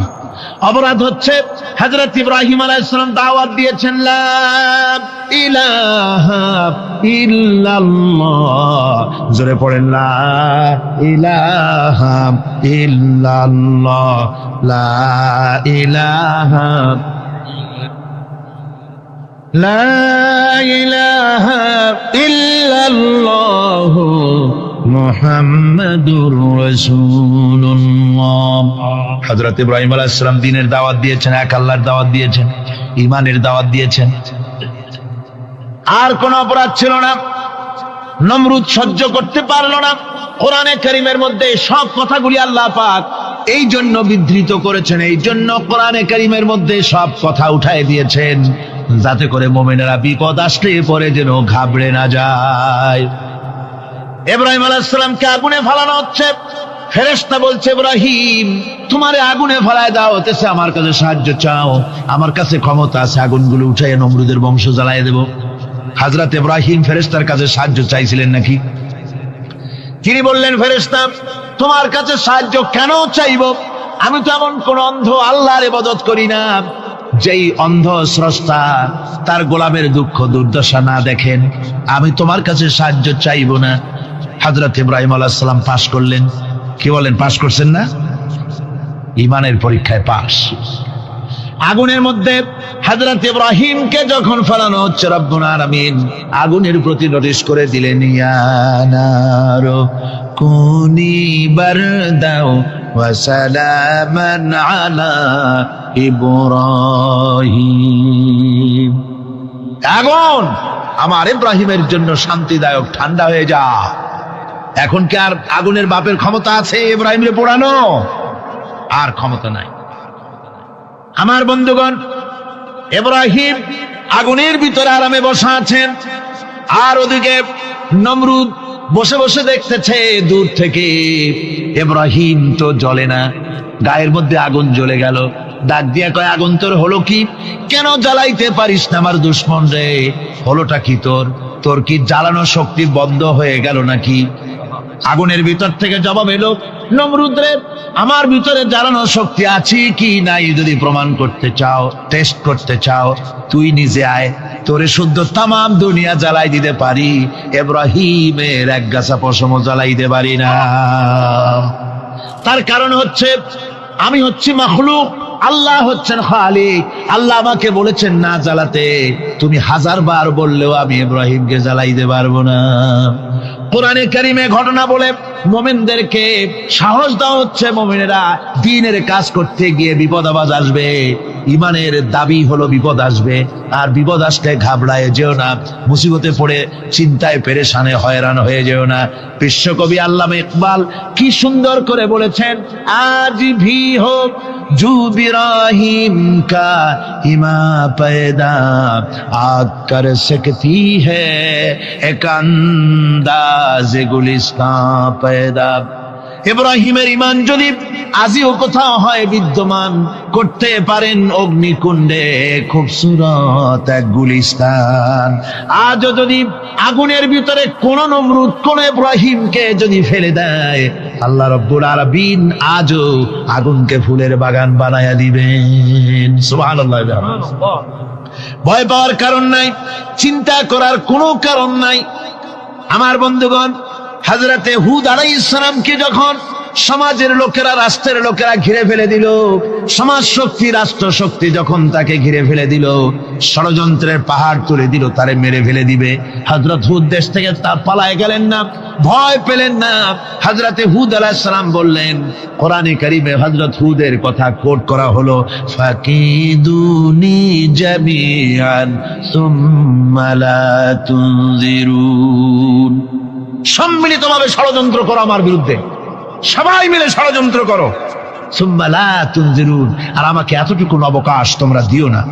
ইন্নী তাওয়াক্কালতু আলাল্লাহি রাব্বি ওয়া রাব্বিকুম, আমি ভরসা করেছি সেই আল্লাহর উপরে যার কুদরতি হাতের ভেতরে, যিনি আমাদের রব তোমাদেরও রব, আর যার কুদরতি হাতের ভিতরে তামাম পৃথিবীর জানগুলি যার হাতে, সে আল্লাহর উপরে ভরসা করেছি। ষড়যন্ত্র যদ্দূর আছে করতে থাকো, আমি ষড়যন্ত্র পরোয়া করি না। সুবহানাল্লাহ। এটাই হলো মুমিনের কোয়ালিটি। শুধু ঈমান, লা ইলাহা ইল্লাল্লাহু মুহাম্মাদুর রাসূলুল্লাহ, গরুর গোশত খাই, আর রবিউল মাস আসতে পরে ইয়া নবী সালাম আলাইকা, ইয়া রাসূল সালাম আলাইকা, তারপরে গরম গরম জিলাপি আর রসগোল্লা খাইলাম খুব বেশি করিয়া, এর নাম মুমিন নয়। মুমিন হচ্ছে তার চলায় ফেরায়, ওঠায় বসায় সাহসে তার এক আন্দাজ তৈরি হবে সে। আমার ভাইয়েরা, বিপদে অবিচলতা আমাদেরকে পয়গম্বরেরা শিক্ষা দান করেছেন। আমরা দেখতে পেয়েছি বিশ্বনবী জনাবে মুহাম্মাদুর রাসূলুল্লাহ সাল্লাল্লাহু আলাইহি ওয়াসাল্লাম হিজরতের রাত, কাফেররা চতুর্দিকে দাঁড়ানো, হযরত জিবরাইল এসে বলেন, ইয়া রাসূলুল্লাহ, হে কাফেররা চতুর্দিকে ঘিরে দাঁড়িয়েছে, গভীর রাত, এখন হাতে তাদের তরবারি, সকাল হলে পরেই তারা আপনাকে মেরে ফেলে দিবে, তাড়াতাড়ি ওঠেন, মদিনার দিকে চলে যান। আল্লাহ নবী ঘুমের থেকে জেগে হযরত আলীকে ডেকে বলেন, আলী, আল্লাহ অর্ডার করেছেন আমি মদিনায় চললাম, আমার বিছানার পরে আমার চাদর গায়ে দিয়ে শুয়ে থাকো। হযরত আলী বলেন, আল্লাহর হাবিব, আপনার চাদর গায়ে দিয়ে ঘুমিয়ে থাকবো, সকালবেলায় কাফির বেঈমানেরা আপনার বিছানার পরে আপনার চাদর গায়ে দেওয়া অবস্থায় আমি আলীকে তারা মুহাম্মদ মনে করবে, আর আমি আলীকে নবী মনে করে তারা তাদের তরবারি দিয়া কেটে কেটে টুকরা টুকরা করে আমারে বিদায় করে দেবে দুনিয়া থেকে। এতটুকুনো পরোয়া করি না, বরং আমার দিলের মধ্যে এটাই তৃপ্তি থাকবে যে আমি আলীর জীবনের বিনিময় আল্লাহর হাবিব দুনিয়ায় বেঁচে আছেন। যে ব্যক্তি বিদ্রোহ করেছে এবং দুনিয়ার জীবনকে অগ্রাধিকার দিয়েছে, তার জায়গা হচ্ছে জাহান্নাম। জোরে বলেন নাউজুবিল্লাহ। যে ব্যক্তি আল্লাহর সঙ্গে বিদ্রোহ করেছে আর পরকালের জন্য পাথর জোগাড় করে নাই, দুনিয়াকে অগ্রাধিকার দিল, পরকালকে ভুলে গেল, তার জায়গা হলো জাহান্নাম। وَأَمَّا مَنْ خَافَ مَقَامَ رَبِّهِ وَنَهَى النَّفْسَ عَنِ الْهَوَى فَإِنَّ الْجَنَّةَ هِيَ الْمَأْوَى। আর যে ব্যক্তি আপন প্রভুর সামনে উপস্থিত হকে ভয় করেছে এবং আপন প্রবৃত্তিকে লালসা মুক্ত করেছে, লালসার হাত থেকে রক্ষা করেছে, আল্লাহ রাব্বুল আলামিন কিয়ামতের দিন তার জন্য রেখে দিয়েছেন জান্নাত। তার জন্য কোন জায়গা? জান্নাত। আমাদেরকে পরকাল ভিত্তিক জীবন যাপন যদি করি তাহলে কবরের জবাবগুলি খুব আসান হবে। আর যদি পরকাল ভিত্তিক জীবন যাপন না হয়, কবরটা মুসিবত হয়ে যাবে। হযরত ওসমান রাদিয়াল্লাহু তাআলা আনহু কবরের কাছে গিয়ে খুব কাঁদতেন। সাহাবায়ে কেরাম প্রশ্ন করেছেন, হুজুর, রাসূল করিম সাল্লাল্লাহু আলাইহি ওয়াসাল্লাম যখন জান্নাত ও জাহান্নামের ওয়াজ করেন তখনও তো এত বেশি আপনি কাঁদেন না, যত বেশি কাঁদেন কবরের কাছে এসে, কারণ কি? হযরত ওসমান রাদিয়াল্লাহু তাআলা আনহু বলতেন, আমার সাথীরা, আমি আমার হাবিবের কাছে, আল্লাহ রাব্বুল আলামিনের রাসূলের কাছে আমি শুনেছি এই কবরটাই হলো প্রথম স্টেশন, এই কবরটাই হলো প্রথম ইমিগ্রেশন কাউন্টার। এই জায়গায় যদি কেউ ধরা পড়ে যায়, কারো যদি চার্জশিট হয়ে যায়, সব জায়গায় ধরা পড়ে যাবে, হাসরে মিজানে সিরাতে কোনো জায়গায় নাজাত পাবে না। আর এই কবরটা যদি কেউ মুক্তি পেয়ে যায়, মিজান সিরাত হাসর সব জায়গা থেকে আল্লাহ তারে ভালোভাবে পার করে দিবেন। এটা হলো আসল জায়গা, মারাত্মক জায়গা, খুব মারাত্মক জায়গা। আমি এটাকে ইমিগ্রেশন কাউন্টার বলেছি আমার ভাষায়। ইমিগ্রেশন কাউন্টার যারা বিদেশ ভ্রমণ করেছেন তারা জানেন। লন্ডন যাবেন, আমেরিকা যাবেন, সৌদি আরব যাবেন, যে কোনো বিদেশে যাবেন, গেলেই পাসপোর্ট তারা দেখবে। পাসপোর্টে আপনার ন্যাশনালিটি কোনটা সেটাই তারা জানতে চাইবে। আপনি কোন দল করেন এটা তারা জানতে চাইবে না। আপনি কোন ভাষায় কথা বলেন তাও তাদের জানার দরকার নেই। প্রথমেই তারা আপনার ন্যাশনালিটি দেখবে, আপনার আইডেন্টিটি কি তারা জানতে চাইবে। তারপরে যদি স্যাটিসফ্যাক্টরি হয় আপনাকে ভিসা দিয়ে ভেতরে ঢোকবার ব্যবস্থা করে দেবে। আর যদি তারা স্যাটিসফাইড না হয় তাহলে আপনাকে মেহমানখানায় ঢুকানো হবে গ্রেফতার করে। কবর হচ্ছে এ ধরনের একটি ইমিগ্রেশন কাউন্টার। কবরের ভিতরে মানুষ যখনই রাখা হবে সঙ্গে সঙ্গে দুজন ফেরেশতা আসবে। কবরের কাছে যারা এসেছিল দাফন হয়ে যাওয়ার পর এই লোকগুলি 40 কদম যেতে যতক্ষণ লাগে এর মধ্যেই দুজন ফেরেশতা এসে যাবে। এসে জিজ্ঞেস করবে, মান রব্বুকা, তুমি কোন দল করতে? ওটা তাদের জানার দরকার নেই। চাকরি কিসে করতেন ওটা জানার দরকার নেই। ব্যবসা করতেন না চাকরি করতেন প্রয়োজন নেই। প্রথমেই জিজ্ঞাসা করা হবে ন্যাশনালিটি, প্রথমেই জিজ্ঞাসা করা হবে তার ন্যাশনালিটি সম্পর্কে, তার আইডেন্টিটিটা কি, এবং সেটাকে সত্যায়িত করার জন্য, বোঝার জন্য 3টি প্রশ্ন। প্রথম প্রশ্ন, মান রব্বুকা ওয়া মা দীনুকা ওয়া মান নাবিয়্যুকা, তোমার রব কে, তোমার দ্বীন কি, তোমার নবী কে। যদি এই ব্যক্তি বেঈমান হয়, মুনাফিক হয়, সে বলবে হায় হাতা লা আদরি, হায় হাতা লা আদরি, জানি না, আমার রবকে আমি জানি না। তোমার দিন কি, দিন কারে কয় বুঝি না। এরপরে আল্লাহর নবী জনাব মুহাম্মদ রাসূলুল্লাহ সাল্লাল্লাহু আলাইহি ওয়াসাল্লাম কে দেখানো হবে, বলা হবে মা কুনতা তাকুলু ফি হাদার রাজুল, এই ব্যক্তি সম্পর্কে তোমার ধারণা কি নিকে, বলবে আমি চিনি না। নাউযুবিল্লাহ। বাস, এরপরে তার যা হবার তাই শুরু হয়ে যাবে। আর যদি বান্দাটা মুমিন হয়, প্রশ্ন করা হবে মান রব্বুকা, জবাব দেবে রব্বি আল্লাহ, আমার রব আল্লাহ রাব্বুল আলামিন। ওয়া মা দীনুকা, দীনুনা ইসলাম, আমার দিন হচ্ছে ইসলাম। এরপরে আল্লাহর নবীকে দেখানো হবে। কয়েক রকমের বর্ণনা আছে, কোন বর্ণনায় আছে হুজুরের আকারে দেখানো হবে, অথবা রাসূলকে সরাসরি দেখানো হবে। বলা হবে মা কুনতা তাকুলু ফি হাদার রাজুল, এই লোকটি সম্পর্কে ধারণা কি। মুমিন ব্যক্তি বলবে হাদা নবিয়ুনা মুহাম্মাদুর রাসূলুল্লাহ সাল্লাল্লাহু আলাইহি ওয়াসাল্লাম, ইনি আমার তো সেই নবী মুহাম্মাদুর রাসূলুল্লাহ সাল্লাল্লাহু আলাইহি ওয়াসাল্লাম। আমরা যেন এই রকমের জবাব দিতে পারি, আল্লাহ কবুল করো। সকলে জোরে কোন আমিন।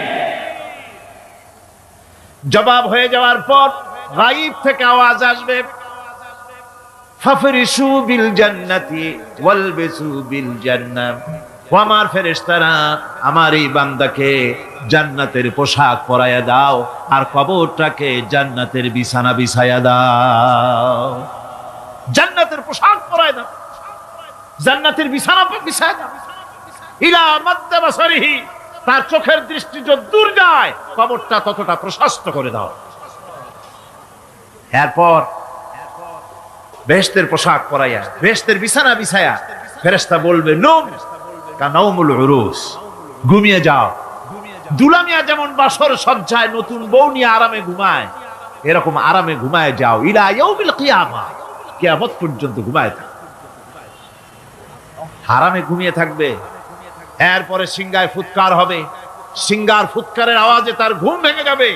বলবে, ইয়া ওয়াইলানা মান বাআসানা মিন মারকাদিনা, হায় আফসোস, আমার এত আরামের ঘুম থেকে কে আমাকে জাগ্রত করলো, আমার ঘুমটারে নষ্ট করলো কে? আওয়াজ আসবে, হাযা মা ওয়াদার রহমান ওয়া সাদাকাল মুরসালুন, এটা হচ্ছে রহমানের সেই ওয়াদা, আর মুরসালিনরা নবীরা সত্য কথাই বলেছিলেন, সেই কিয়ামত অনুষ্ঠিত হচ্ছে। আমার বন্ধুগণ, সেজন্য এই দুনিয়ার মোহে পড়ে থাকলে পরে দুনিয়ায় যারা অগ্রাধিকার দিবে দুনিয়াকে পরকালের তুলনায়, জবাব দিতে পারবে না কবরের ভিতরে গিয়া। আর যারা পরকালকে অগ্রাধিকার দিবে, দুনিয়ার চাইতে পরকালকে বেশি অগ্রাধিকার দেবে, আর আল্লাহর ভয় কলিজার ভিতরে রাখবে, কবরের জবাব সঠিকভাবে দিতে পারবে, কিয়ামতের দিন আল্লাহ রাব্বুল আলামিন তাদের জন্য জান্নাত দান করবেন। জোরে বলেন আমিন। দুনিয়াটা হচ্ছে দুনিয়া যেখানে আমরা আসি। আমি আগেই বলেছি, দুনিয়া হচ্ছে আদনা শব্দ থেকে এর উৎপত্তি হয়েছে, তুচ্ছ নিকৃষ্ট, এটার দাম নাই, এটার মূল্য নাই। হযরত ইবনে কাইয়িম রাহিমাহুল্লাহ, নওয়ারাল্লাহু মারকাদাহু ওয়া জাআলাল জান্নাতা মাথওয়াহু, হযরত ইবনে কাইয়িম তিনি বলছেন, সুন্দর করে বলছেন দুনিয়া সম্পর্কে, মা মাদা ফিদ দুনিয়া আহলামুন ওয়া মা বাকিয়া মিনহা আমানি ওয়াল ওয়াক্তু বাইনাহুমা দাইউন। মা মাদা ফিদ দুনিয়া আহলামুন, জীবনের যে অংশ ফেলে এসেছি সেটা আজ একটা স্বপ্ন। ওয়া মা বাকিয়া মিনহা আমানি, আর জীবনের যে অংশ সামনে বাকি আছে সেটা এখন একটা আকাঙ্ক্ষা। ওয়াল ওয়াক্তু বাইনাহুমা দাইউন, আর এর মাঝখান থেকে সময় সব চলে যাচ্ছে। কত বড় কথা চিন্তা করেছেন? জীবনের যে অংশ ফেলে এসেছি তা আজকে স্বপ্ন, তা আজ কি বলেন? স্বপ্ন। আর সামনে যা আছে সেটা আকাঙ্ক্ষা, আর মাঝখান থেকে সময় সব চলে যাচ্ছে। এরপরে তিনি বলছেন, وَمَنْ يَسْعَ بِالدُّنْيَا يَكُنْ مِثْلَ قَابِضٍ عَلَى الْمَاءِ خَالَتْهُ فُرُوجُ الْأَصَابِعِ। দুনিয়াদারের অবস্থা হচ্ছে এই, কেউ যদি দুই হাতে পানি খামসায় ধরে, দুই হাতে কি ধরছে বলেন? দুই হাতে পানি খামসায় ধরেছে, খুব মজবুত করে ধরেছে, 2 মুঠ পানি। বলেন থাকবে কতটুকু? কতটুকু থাকবে? 1 ফোঁটাও থাকবে না, কারণ তার আঙ্গুলের ফাঁক তার সাথে খেয়ানত করবে, আঙ্গুলের ফাঁক দিয়া পানিগুলি সব বেরিয়ে চলে যাবে। সুতরাং দুনিয়া যারা চায় তারা ঠিক পানি খামসায় ধরলে পানি যেমন হাতের ভেতর থেকে খেয়ানত করে চলে যায়, যারা দুনিয়া চায় দুনিয়াও তাদেরকে ভাবে ফাঁকি দিয়ে চলে যায়।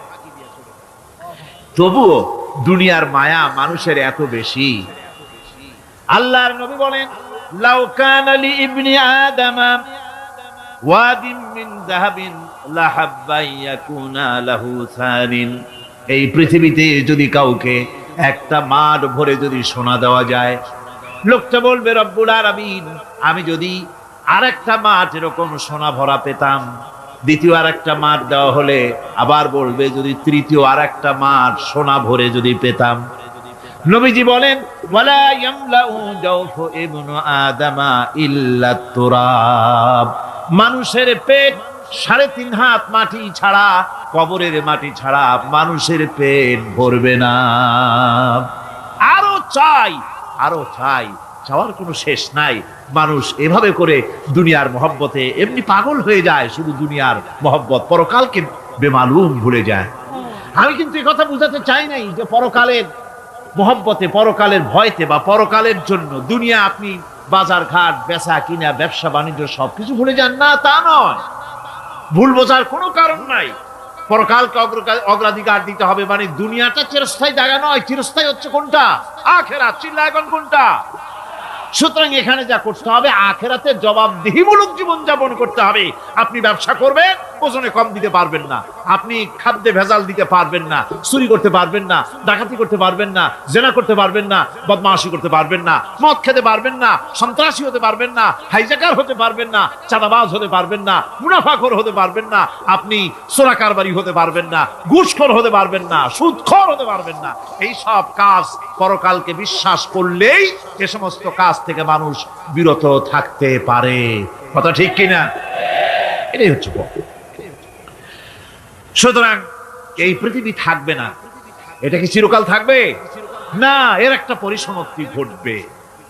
যেমন করে সারা বছর লেখাপড়া করার পর কলেজে, বিশ্ববিদ্যালয়, মাদ্রাসায়, হাই স্কুলে, সব জায়গায় সারা বছর লেখাপড়া করার পর যেমন পরীক্ষা দেওয়ার একটা দিন আসে, সারা বছর ব্যবসা করার পর হিসাব নিকাশ করার যেমন একটা সময় আসে, সারা মাস চাকরি করার পর বেতন পাওয়ার যেমন একটা দিন আসে, সারা জীবন চাকরি করার পর পেনশন পাওয়ার যেমন একটা সময় আসে, অনুরূপ ভাবে এই দুনিয়া যেদিন শেষ হয়ে যাবে, আল্লাহ নির্ধারিত সময় শেষ হয়ে যাওয়ার পর একটা সময় আসবে যখন আল্লাহ রব্বুল আলামিন সব শেষ করে দিবেন, লন্ডভন্ড হয়ে যাবে, কিছুই থাকবে না।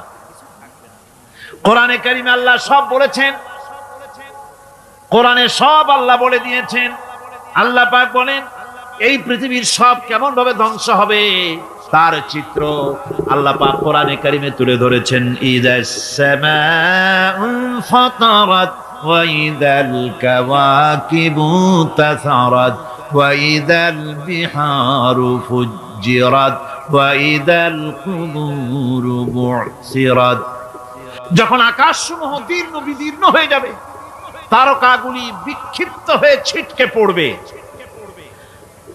আর সমুদ্রগুলি উচ্ছ্বসিত হয়ে পড়বে, কবরগুলি সব তার ভেতরে যা আছে উদ্গীরণ করে দেবে, তারকাগুলি স্থিমিত হয়ে যাবে।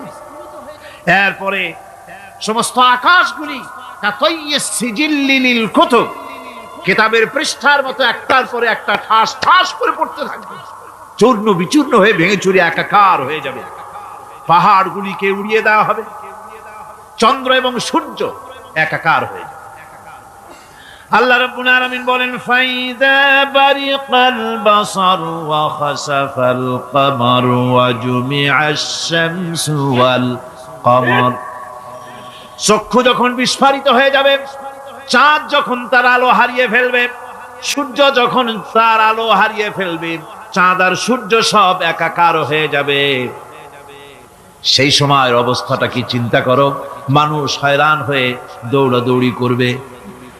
ওয়াহুমিলাতিল আরদু ওয়াল জিবালু ফাদুক্কাতা দাক্কাতান ওয়াহিদা। জমিন এবং পাহাড়গুলির মধ্যে আল্লাহ রাব্বুল আলামিন সংঘর্ষ বাঁধিয়ে দিবেন, পাহাড়গুলি ভেঙে চুরে টুকরা টুকরা হয়ে যাবে, পাহাড়গুলি উঁচু করে জমিনের উপরে আছাড় মেরে আল্লাহ রাব্বুল আলামিন ভেঙে চুরে চুরমার করে দিবেন। সুবহানাল্লাহ। ওয়া তাকুনুল জিবালু কালইনিল মানফুস। পাহাড়গুলো পেঁজা ধোনা তুলার মতো করে উড়িয়ে দেওয়া হবে, পাহাড় উড়ে যাবে। সুবহানাল্লাহ। পাহাড় পাথরের তৈরি করা পাহাড়, এই পাহাড়গুলি তুলার মতো হয়ে উড়বে কিভাবে? আমি এই দৃশ্য নিজের চোখে কিছুটা হলেও দেখছি। আজ থেকে 10 দিন আগে আমি ইটালি সফর করে এসেছি। ইটালির রাজধানী রোম। রোম প্রাচীন সভ্যতার লালন ভূমি। কোরআনে কারিমে সূরায় রোম রয়েছে। এই রোম সেই রোম। এখানের বাদশার কাছে রাসূল করিম সাল্লাল্লাহু আলাইহি সাল্লাম হেরাক্লিয়াসের কাছে চিঠি পাঠিয়েছিলেন। সেই রোম 12 থেকে 15,000-এর মতো বাংলাদেশি মুসলমান সেখানে আছে। জুমার দিন, যেদিন আমি গেলাম তার পরের দিনই জুমা ছিল। জুমার নামাজ পড়লাম ভ্যাটিকানের কাছেই বিশাল মসজিদ, ইউরোপের ভিতরে সবচাইতে বড় মসজিদ এটা। রোম ইসলামের দুশমনদের রাজধানী। সেইখানে যখন আযান হচ্ছে আশহাদু আন্না মুহাম্মাদার রাসূলুল্লাহ, আমার অনুভূতির কথা আপনাদেরকে বোঝাতে পারবো না, কি অনুভূতির সৃষ্টি হয়েছে আমার ভেতরে। ভ্যাটিকানের পোপ এক পাশে, কিছু দূরেই ভ্যাটিকান। ওটা হচ্ছে গোটা পৃথিবীর সমস্ত খ্রিস্টানদের কাবা, ভ্যাটিকান। তার পাশেই বিশাল মসজিদ, সেখানে নামাজ পড়লাম। চিন্তার ভেতরে আসলো আল্লাহ রাব্বুল আলামিন তার হাবিবের নাম, তার তাওহীদ, তার রিসালাতকে কিভাবে বিশ্বময় ছড়িয়ে দিলেন। আবু জাহেল চাইছিল মুহাম্মদ সাল্লাল্লাহু আলাইহি ওয়াসাল্লামকে স্তব্ধ করে দেবে মক্কার জীবনেই। কত বদনাম, সাহের, কাহেন, কাযযাব, শায়ের, নাউযুবিল্লাহি মিন যালিক, কত গালাগালি করলো। আর আল্লাহ শোনালেন, হাবিব চিন্তার কোনো কারণ নাই, ওয়ারাফা'না লাকা যিকরাক, আমি আপনার প্রশংসা বিশ্বময় ছড়িয়ে দেব। সুবহানাল্লাহি ওয়া বিহামদিহি। রোম প্রোগ্রাম শেষ করে আমাকে তারা নিয়ে গেল, যেটা আমি বলছি সফর কাহিনী শোনাবার সময়টা না, যেহেতু এর সঙ্গে প্রাসঙ্গিক সেজন্য বলছি। পাহাড় কেমনে তুলার মতো হয়ে উড়বে তার নজির দেখেছি। রোম শহর থেকে 300 মাইল দূরে, 300 কিলোমিটার দূরে নেপোলিয়ান বোনাপার্ট তার বাড়ি, এবং ওটা তার নামই একটা প্রভিন্স। ভূমধ্য সাগরের পারে ভিসুভিয়াস, পৃথিবীর সবচাইতে বড় আগ্নেয়গিরি। সেটা দেখাতে নিয়ে যাওয়া হলো আমাকে। যে পাহাড়টা পৃথিবীর মাটি থেকে তার চূড়া হচ্ছে 3 মাইল উঁচু। এর 2 মাইল গাড়িতে করে ঘুরে ঘুরে যাওয়া যায়, এরপর আর গাড়িতে যাওয়া যায় না, বাকিটুকুন যেতে হবে হেঁটে হেঁটে। পাহাড়ের উপরে অক্সিজেন কম, বেশ কষ্ট হচ্ছিল উঠতে। জীবনে প্রথম পাহাড়ে চড়েছি, জাবালে নূর, রাসূল করিম সাল্লাল্লাহু আলাইহি সাল্লামের উপরে যেখানে ওহী হয়েছিল সর্বপ্রথম। পাহাড় চড়ার একটা অভিজ্ঞতা ওখান থেকে আমার কিছুটা হয়েছিল। খুব কষ্ট হলো বাকি 1 মাইল উঠতে। যখন ভিসুভিয়াসের একদম শীর্ষে চলে গেছি, সেখানে গিয়ে আমার সাথে 15-20 জন লোক ছিল। আমি নিজে আল্লাহু আকবার বলে আমার গলা থেকে আওয়াজ বেরিয়ে গেল। আমি দেখতে পেলাম ভিসুভিয়াসের শীর্ষে বিশাল গর্ত। আমার মনে হয় গর্তটা এই মাঠের 1/4 হবে। এই মাঠের 1/4 হবে গর্তটা। সেই গর্তটার গভীরতা হচ্ছে 1.5 কিলোমিটার। এইখান থেকে পাথরগুলি উত্থিত হয়েছে, আগ্নেয়গিরি পাথর আগুনে গলে লাভা হয়ে এগুলি পাহাড় বেয়ে উপচে পড়েছে, চতুর্দিকে 12 মাইল ছড়িয়ে গিয়েছে। আমার মনে পড়লো ওয়াকুদুহান নাস ওয়াল হিজারা, জাহান্নামের আগুনের ইন্ধন হবে মানুষ আর পাথর। আমি সেখানে সেজদায় পড়ে গিয়া কানলাম আর বললাম, আল্লাহ জাহান্নামের আগুন হারাম করে দিও আমাদের জন্য। পাথর কিভাবে গললো, গলে পাথরগুলি গলে পুড়ে চতুর্দিকে পড়েছে আর ছিটকেছে, চতুর্দিকে ছিটকে পড়েছে। সেই পাথরগুলি ছিটকে ছিটকে যেগুলি পুড়ে পড়েছে সেগুলিকে দূরে সাদা রঙের বলে মনে হয়, কোনোটা সাদা কোনোটা কালো, মনে হয় যেন তুলার মতো হয়ে পড়ে আছে চতুর্দিকে। 1944 সনে তৃতীয়বারের মতো ভিসুভিয়াস অগ্নিগিরি যে অগ্নি উৎপাত করে, তাতে আশেপাশের 12 মাইল এলাকা এফেক্টেড হয়ে যায়। পাথরগুলি গলে এভাবে বিধ্বস্ত করে দিয়েছে। এখান থেকে এখানে জোহরের নামাজ, আসরের নামাজ আমরা পড়লাম, আল্লাহর কাছে খুব দোয়া করলাম। এখনো ধোঁয়া উঠতেছে, এখনো পাহাড়ের ফাটল দিয়ে ধোঁয়া উঠছে। একজন হাত দিয়ে আমাকে বলল যে খুব গরম লাগে ধোঁয়াগুলি। ওখানকার লোকেরা বলল যে ভেতরে এখনো আগুন আছে, তবে সুপ্ত, যে কোনো মুহূর্তে আবার তা জাগ্রত হতে পারে। আমরা সেখান থেকে নেমে এলাম। একটু কিছু দূর গিয়েই সেখানে হলো পম্পেই শহর। এই পম্পেই শহরটা হচ্ছে ঈসা আলাইহিস সালামের জন্মের 2000 বছর আগে এই শহর তৈরি হয়। ঈসা আলাইহিস সালামের জন্মের 179 বছর পর ভূমিকম্প হয়। সেই ভূমিকম্পে গোটা পম্পেই শহরটা পৃথিবীর মানুষের চোখের আড়াল হয়ে যায়, ধ্বংস হয়ে যায়, মাটির তলায় গরক হয়ে যায়। আজ থেকে 200 বছর আগে মাটি খনন করতে গিয়ে এই শহর আবিষ্কৃত হয়। পুরা শহরটা খুঁড়ে তারা বের করেছে। 180 হেক্টর জমিনের উপরে এই বিশাল শহর। ঘুরে ঘুরে দেখলাম, গাড়ি চলে না সেখানে, পায়ে হেঁটে দেখতে হলো। প্রশস্ত রাস্তা। আজ থেকে 4000 বছর আগের মানুষেরা রাস্তা বানাতে জানতো পাথর দিয়ে, এবং রাস্তার দুধারে তাদের ছিল ফুটপাথ, পানির ব্যবস্থা, নগরায়নের সব রকমের সুযোগ সুবিধা।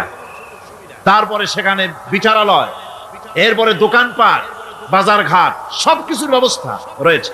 বিশাল বিশাল পাথরগুলি দিয়ে পিলার তৈরি করা। ভাবলাম এই পিলারগুলি, এই পাথরগুলি তারা কিভাবে ক্রেন ছাড়া এত উপরে উঠালো কি করে, আমার মাথায় আসলো না। পাথর কেটে কেটে সুন্দর সুন্দর অঙ্কন শিল্প তারা করেছে। এরপরে ঘুরতে ঘুরতে বাদশার রাজার বাড়িতে গিয়ে ঢুকলাম।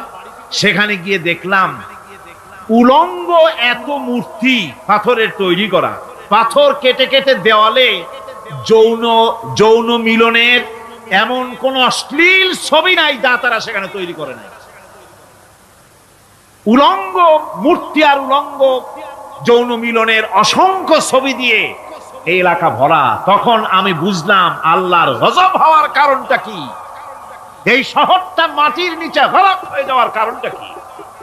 আল্লাহ পাক জেনা ব্যভিচার যে দেশে বেশি হয় আল্লাহ পাক বরদাস্ত করেন। দুশ্চরিত্র যে দেশের মানুষ দুশ্চরিত্র হয়ে যায়, জেনা ব্যভিচার বেশি হতে থাকে, আল্লাহ গরক করে দেন, গজব দেন। এই গজব এক এক সময় এক এক রকমের হয়ে আসে। কখনো মাটির নিচে দাবায় দেয়, কখনো মহামারী, কোন দেশে কলেরা, কোন দেশে জলোচ্ছ্বাস, কোথাও ভূমিকম্প, আর সর্বশেষ এই জেনা ব্যভিচারের জন্য আল্লাহ পাকের চূড়ান্ত, এই যৌনতার অশ্লীলতার জন্য চূড়ান্ত গজব বর্তমান বিশ্বের জন্য এইডস। আল্লাহ পাক এই গজব দিয়েছে।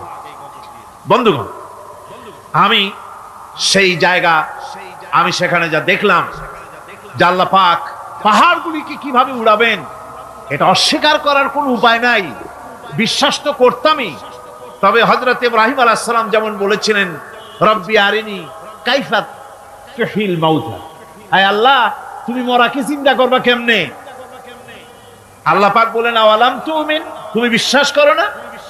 ইব্রাহিম আলাইহিস সালাম বললেন, বালা, অবশ্যই বিশ্বাস করি, ওয়ালাকিন লিয়াতমাইন্না কলবি, যদি চোখে দেখতাম তাহলে আমার অন্তরাত্মা খুব ঠান্ডা হতো।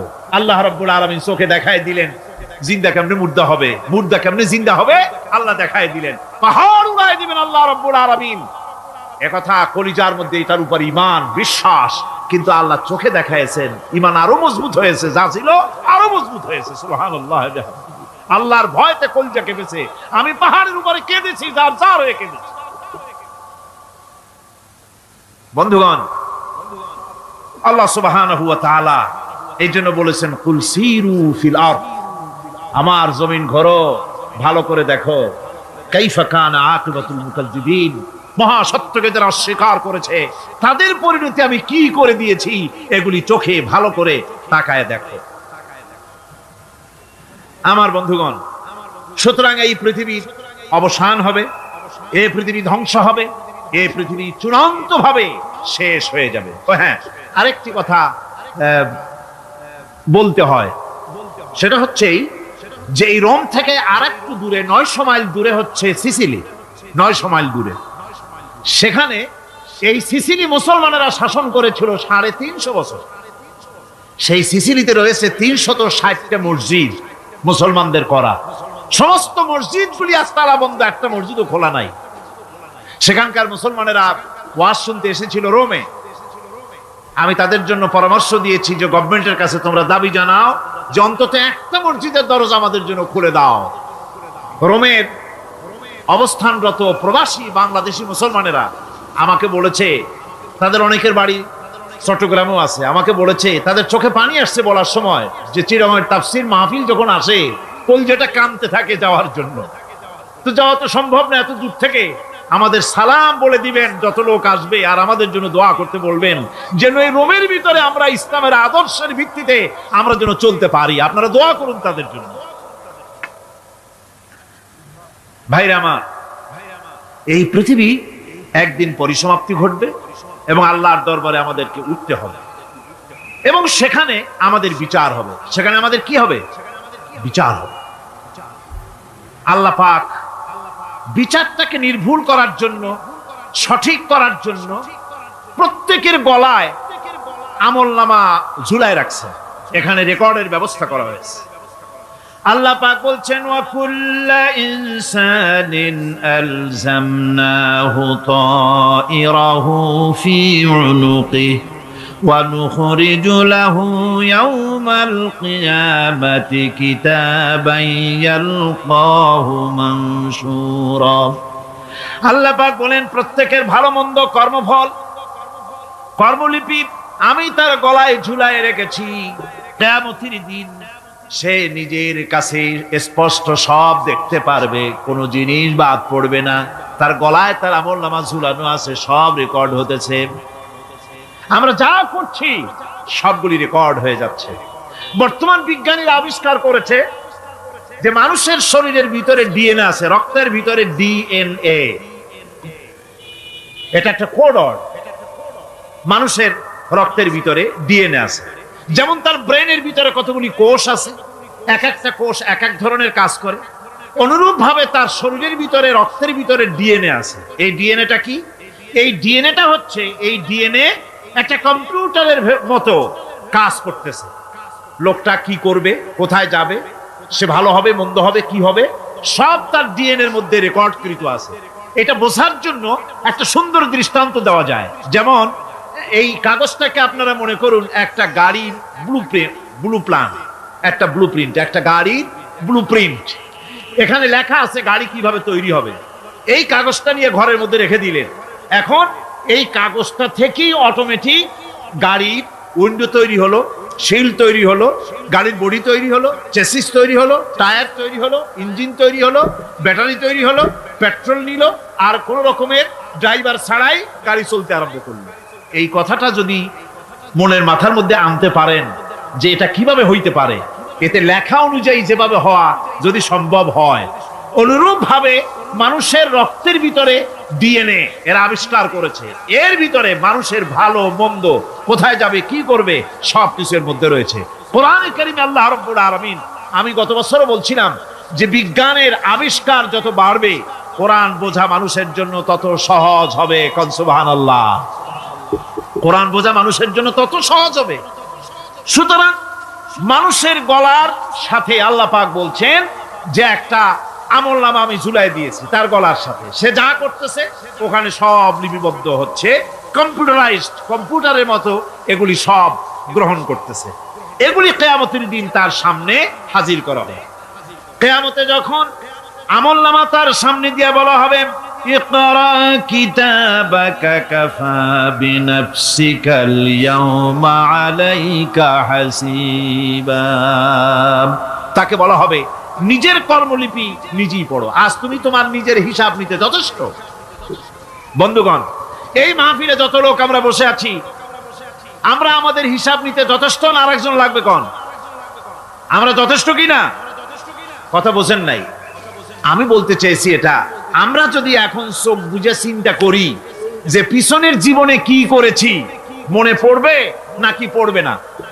বলেন সবাই, পড়বে কি পড়বে না? ছোটবেলায় কবে পায়ের নিচে কাঁটা ফুটেছিল কবে কোথায় আছাড় খেয়েছিলেন, কবে কার বেল তাল আম কাঁচা আম চুরি করে খেতে গিয়ে কিল খেয়েছিলেন, তাড়া খেয়েছিলেন, তাকে এখন মনে নাই? আছে। তাহলে কিল, ওই তাল বেল চুরি করতে গিয়ে যে কিলটা খাইছিলেন সেটাও মনে আছে, ভালো মন্দ সব মনে আছে। তাহলে কোন হোটেলের রুমে কি করছিলেন, কোন স্কুলে কোন কলেজে কি করছিলেন, তারপরে জীবনে ছোট বড় ঘটনাগুলি সব বুঝতে মনে পড়বে না? এবার হিসাব করেন, মনে যদি পড়ে এবার হিসাব করেন আপনি জান্নাতি না জাহান্নামী। আপনি আপনার নিজের হিসাব নেওয়ার জন্য যথেষ্ট।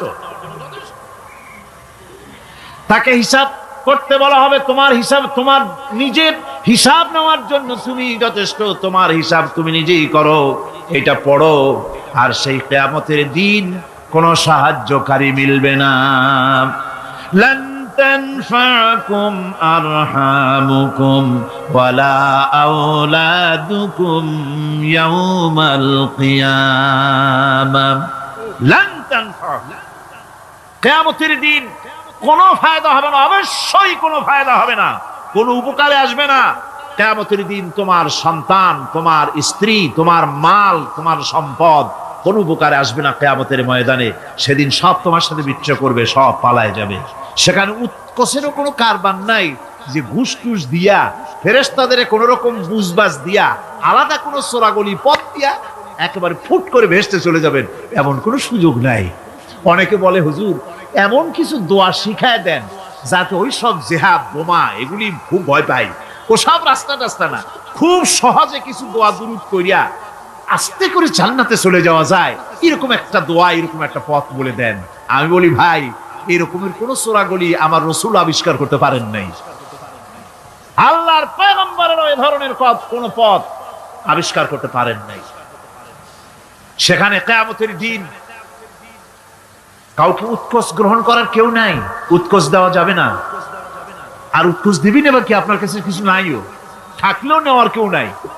এই দুনিয়ায় ফাঁকিবাজি করে বহুত কিছু করা যায়, কিন্তু কিয়ামতের মাঠে এগুলি কিছুই চলবে না। اليوم لا ينفع مال ولا بنون। কিয়ামতের দিন ধন সন্তান সন্ততি আর সম্পদ কোনো কাজে লাগবে না। সেদিন শুধু আমল, আমল যদি ভালো হয় কাজে লাগবে, আমল খারাপ হবে সব শেষ হয়ে যাবে। আল্লাহ রাব্বুল আলামিন নবীজিকে ডেকে বলেছেন, নবী আপনি বলেন, কুল মা কুনতু বিদআম মিনার রাসূল, আপনি বলুন আমি কোন নতুন রাসূল নই, আমার আগে অনেক নবী রাসূল পৃথিবীতে এসেছেন, তারা বিদায় হয়ে গেছেন। আমি জানি না কিয়ামতের দিন আল্লাহ রাব্বুল আলামিন আমার সাথে কি ব্যবহার করবেন, আর আমি এও জানি না যে কিয়ামতের দিন আল্লাহ পাক তোমাদের সাথে কি ব্যবহার করবেন।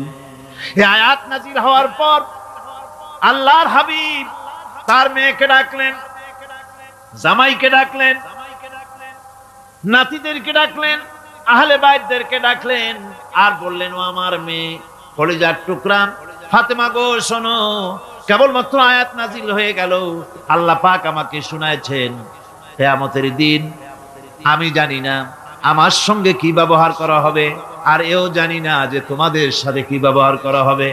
ও আমার কলিজার টুকরা মেয়ে ফাতেমা, কিয়ামতের দিন মুহাম্মদ সাল্লাল্লাহু আলাইহি সাল্লামের মেয়ে, এই হিসাবে তোমার নাজাতের ফয়সালা হবে না। ও আমার কলিজার টুকরা নাতি হাসান আর হোসেন, কিয়ামতের দিন মুহাম্মদ সাল্লাল্লাহু আলাইহি সাল্লামের নাতি হিসাবে ফয়সালা হবে না। ও আমার জামাই হযরতে আলী, কিয়ামতের দিন আমার জামাই হিসাবে নাজাতের ফয়সালা হবে না। আমল যদি ভালো হয় ফয়সালা ভালো হবে, জান্নাতে চলে যাবে। আমল যদি খারাপ হয় কার নাতি কার জামাই দেখা হবে না। সুবহানাল্লাহ। কঠিন কিয়ামতের মাঠ। এই পরকালের বিশ্বাস যদি কলিজার মধ্যে ঢোকে মানুষ ভালো হয়ে যাবে। কোন সুবহানাল্লাহ। আপনাদের দৃষ্টিতে পারবে, কথার জবাব যে দিলেন না। পুলিশে কি মানুষের চরিত্র ভালো বানাইতে পারবে? পুলিশের চরিত্র ভালো বানাবে কেডা? সেটাই তো কথা। মানুষের চরিত্র যাতে ভালো থাকে, মানুষের জন্য খারাপ কাম না করে সেজন্য পুলিশ, পুলিশ যাতে খারাপ কাম না করে সেজন্য আরো একটা ডিপার্টমেন্ট আছে না, তারা যাতে খারাপ কাজ না করে সেজন্য আর একটা আছে। এন্টি করাপশনের আবার এন্টি করাপশন আছে, তার উপর আবার এন্টি করাপশন আছে। এন্টিটার অভাব নাই।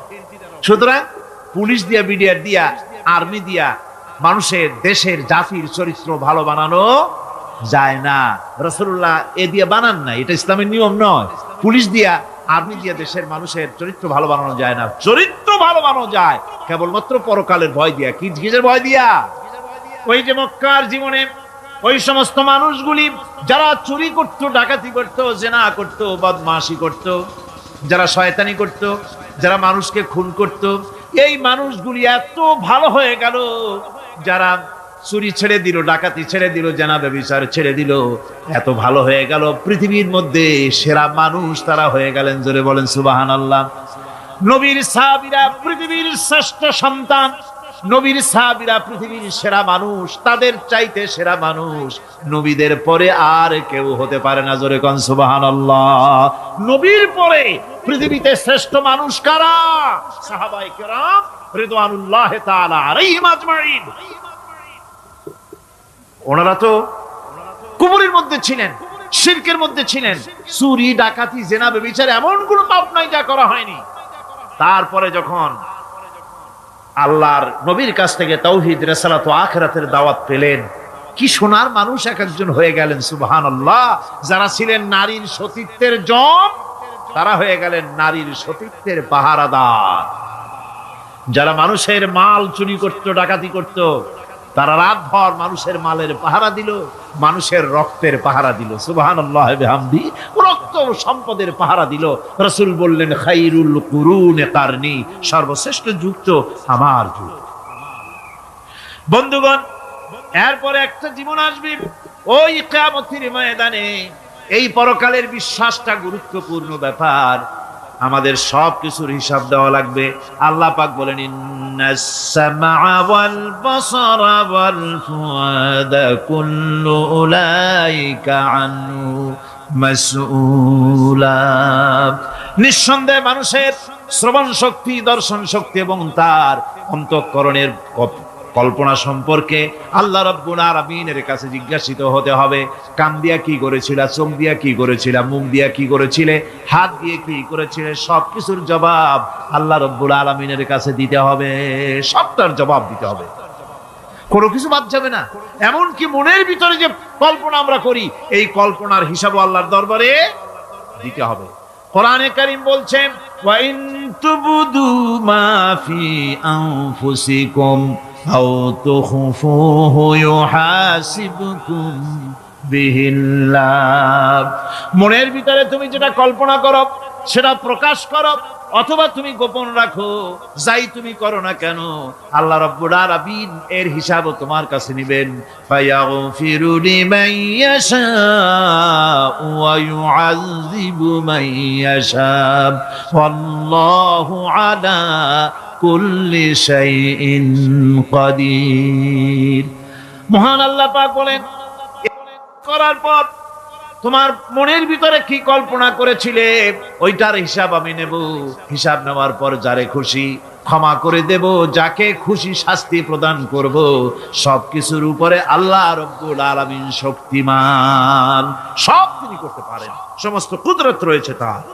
সুতরাং মানুষদেরকে, আল্লাহর বান্দাদেরকে বিশ্বাস করতে হবে যে আমার কোনো কথা বাদ যাবে না। কথাগুলি রেকর্ড হচ্ছে, কথা রেকর্ড হচ্ছে। আমি যে ওয়াজ করতেছি, এই কথাগুলি রেকর্ড হচ্ছে নাকি হচ্ছে না? অনেক টেপ রেকর্ডার রেকর্ড হচ্ছে, অডিও ভিডিও হচ্ছে। আজ থেকে 50 বছর পর যদি এই রেকর্ড বাজানো হয়, আমাকে যদি বলা হয় যে আপনি অমুক জায়গায় অমুক কথা বলেছেন, আমি যদি বলি না আমি কথা বলি নাই, তারপরে যদি রেকর্ড বাজানো হয়, তাহলে আমি কথা যে বলি নাই যদি বলি, তাহলে এটা ধরা পড়বে না? সেখানে ধরা পড়বে না? তাহলে এই মানুষের কথা প্লাস্টিকের ফিতায় রেকর্ড করে 50 বছর, 100 বছর, 200 বছর, 500 বছর যদি প্লাস্টিকের ফিতায় এটাকে চলচ্চিত্র করে অথবা টেপ রেকর্ডারে করে যদি ধরে রাখা যায়, এই বুদ্ধিটা কে দিলেন কন্ত দেখি? সবাই কন্যা বুদ্ধিটা দিলেন কে?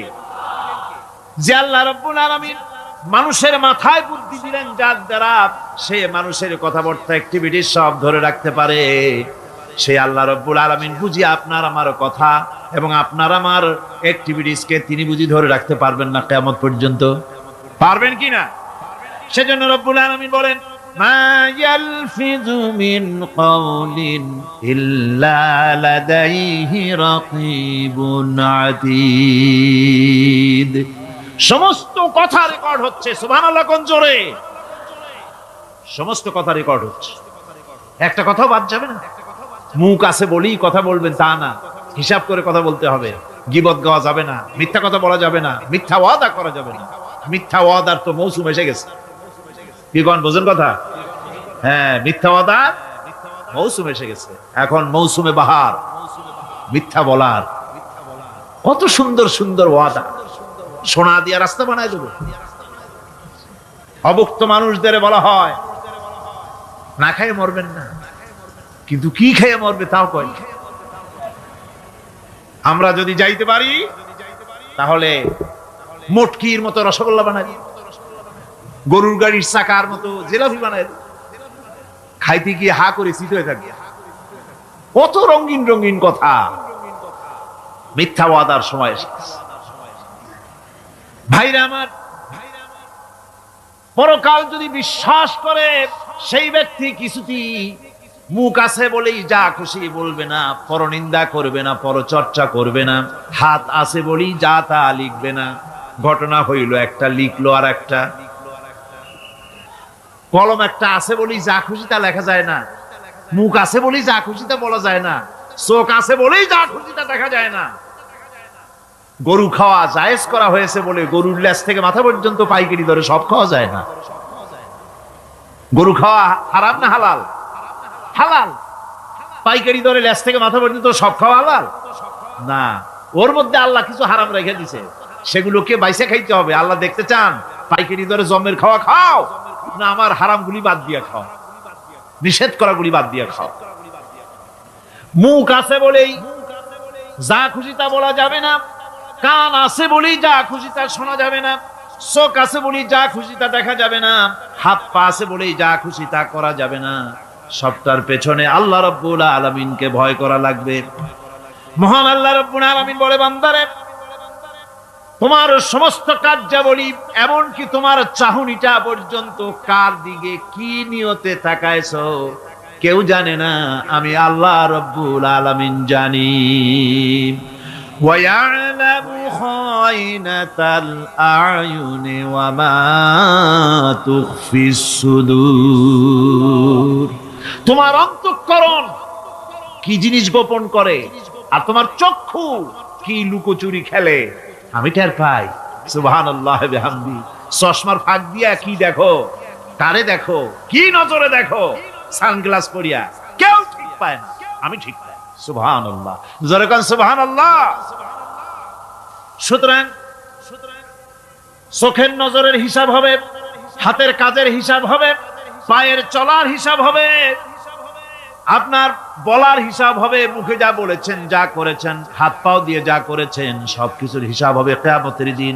আল্লাহর দরবারে সবকিছু উপস্থিত হবে, কোন জিনিস বাদ পড়বে না।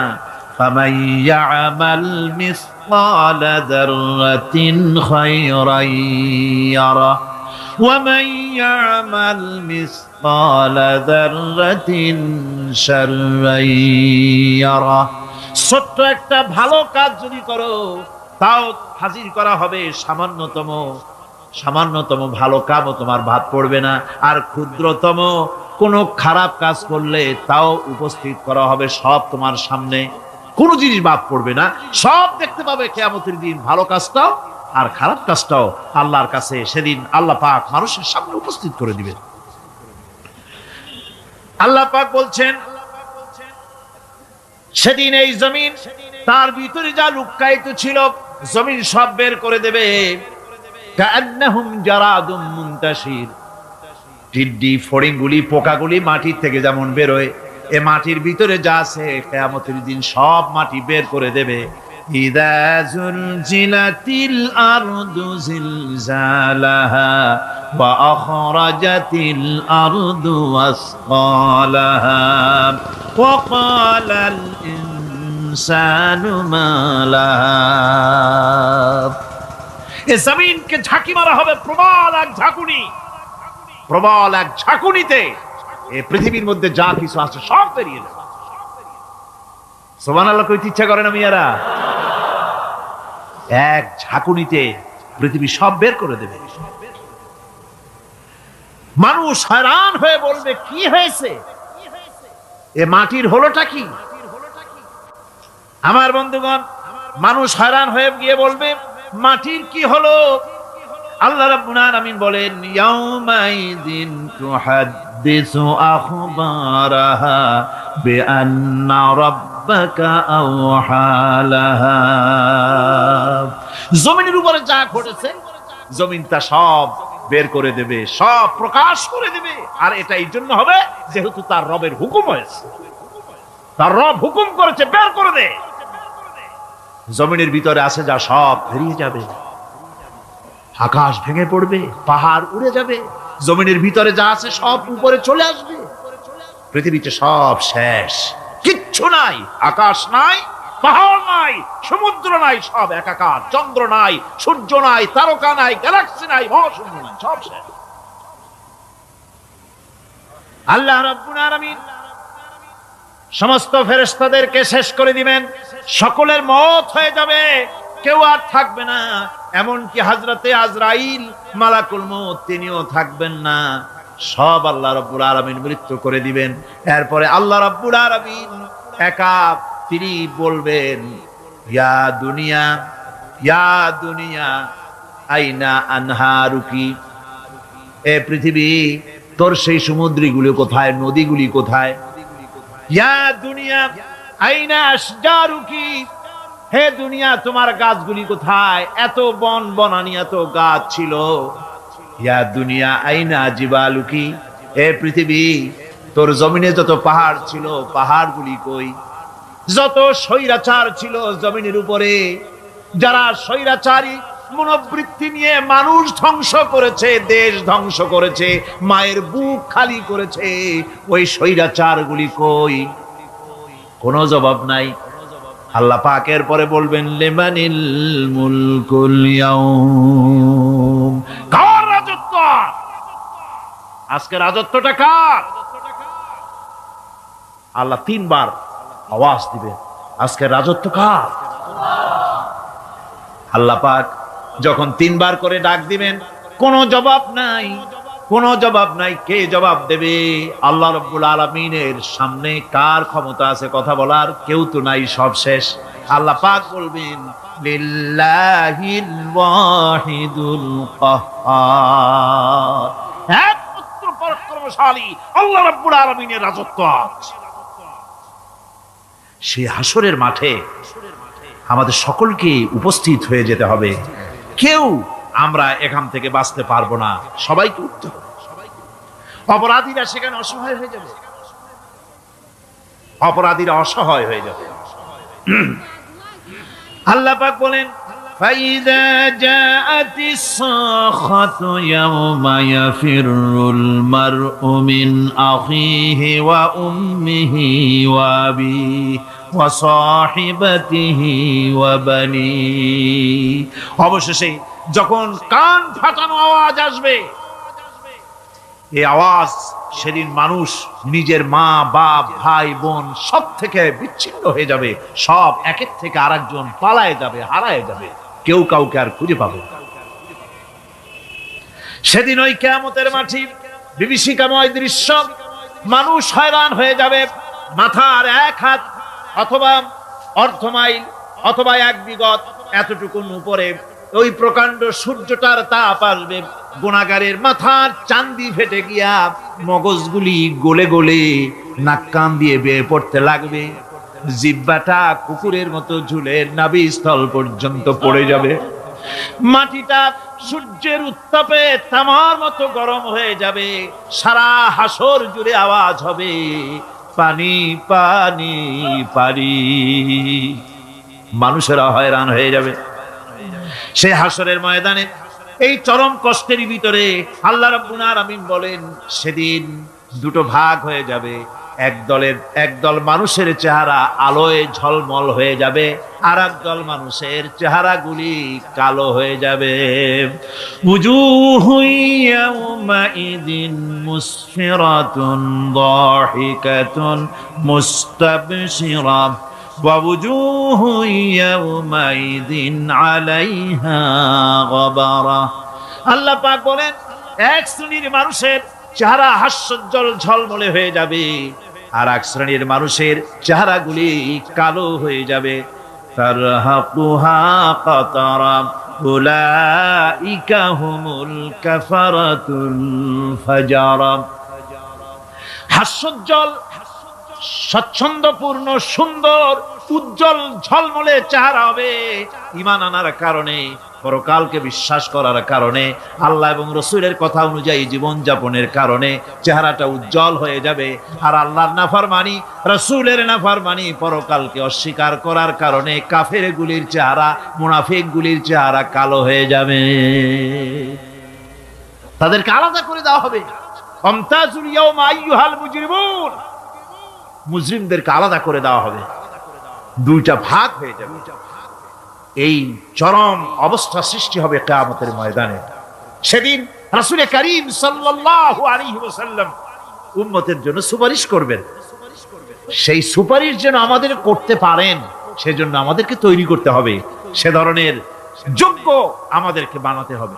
বন্ধুগণ, এই পরকালীন জীবন, এর সম্ভাবনা, এটা যে হবে এবং সেই পরকালে আমাদের সকলকে যে উঠতে হবে, কিয়ামতে আল্লাহর কাছে জীবনের সবকিছুর জবাবদিহি করতে হবে, এই ভীতি সৃষ্টি করতে চায় আল্লাহ পাক মানুষের ভেতরে।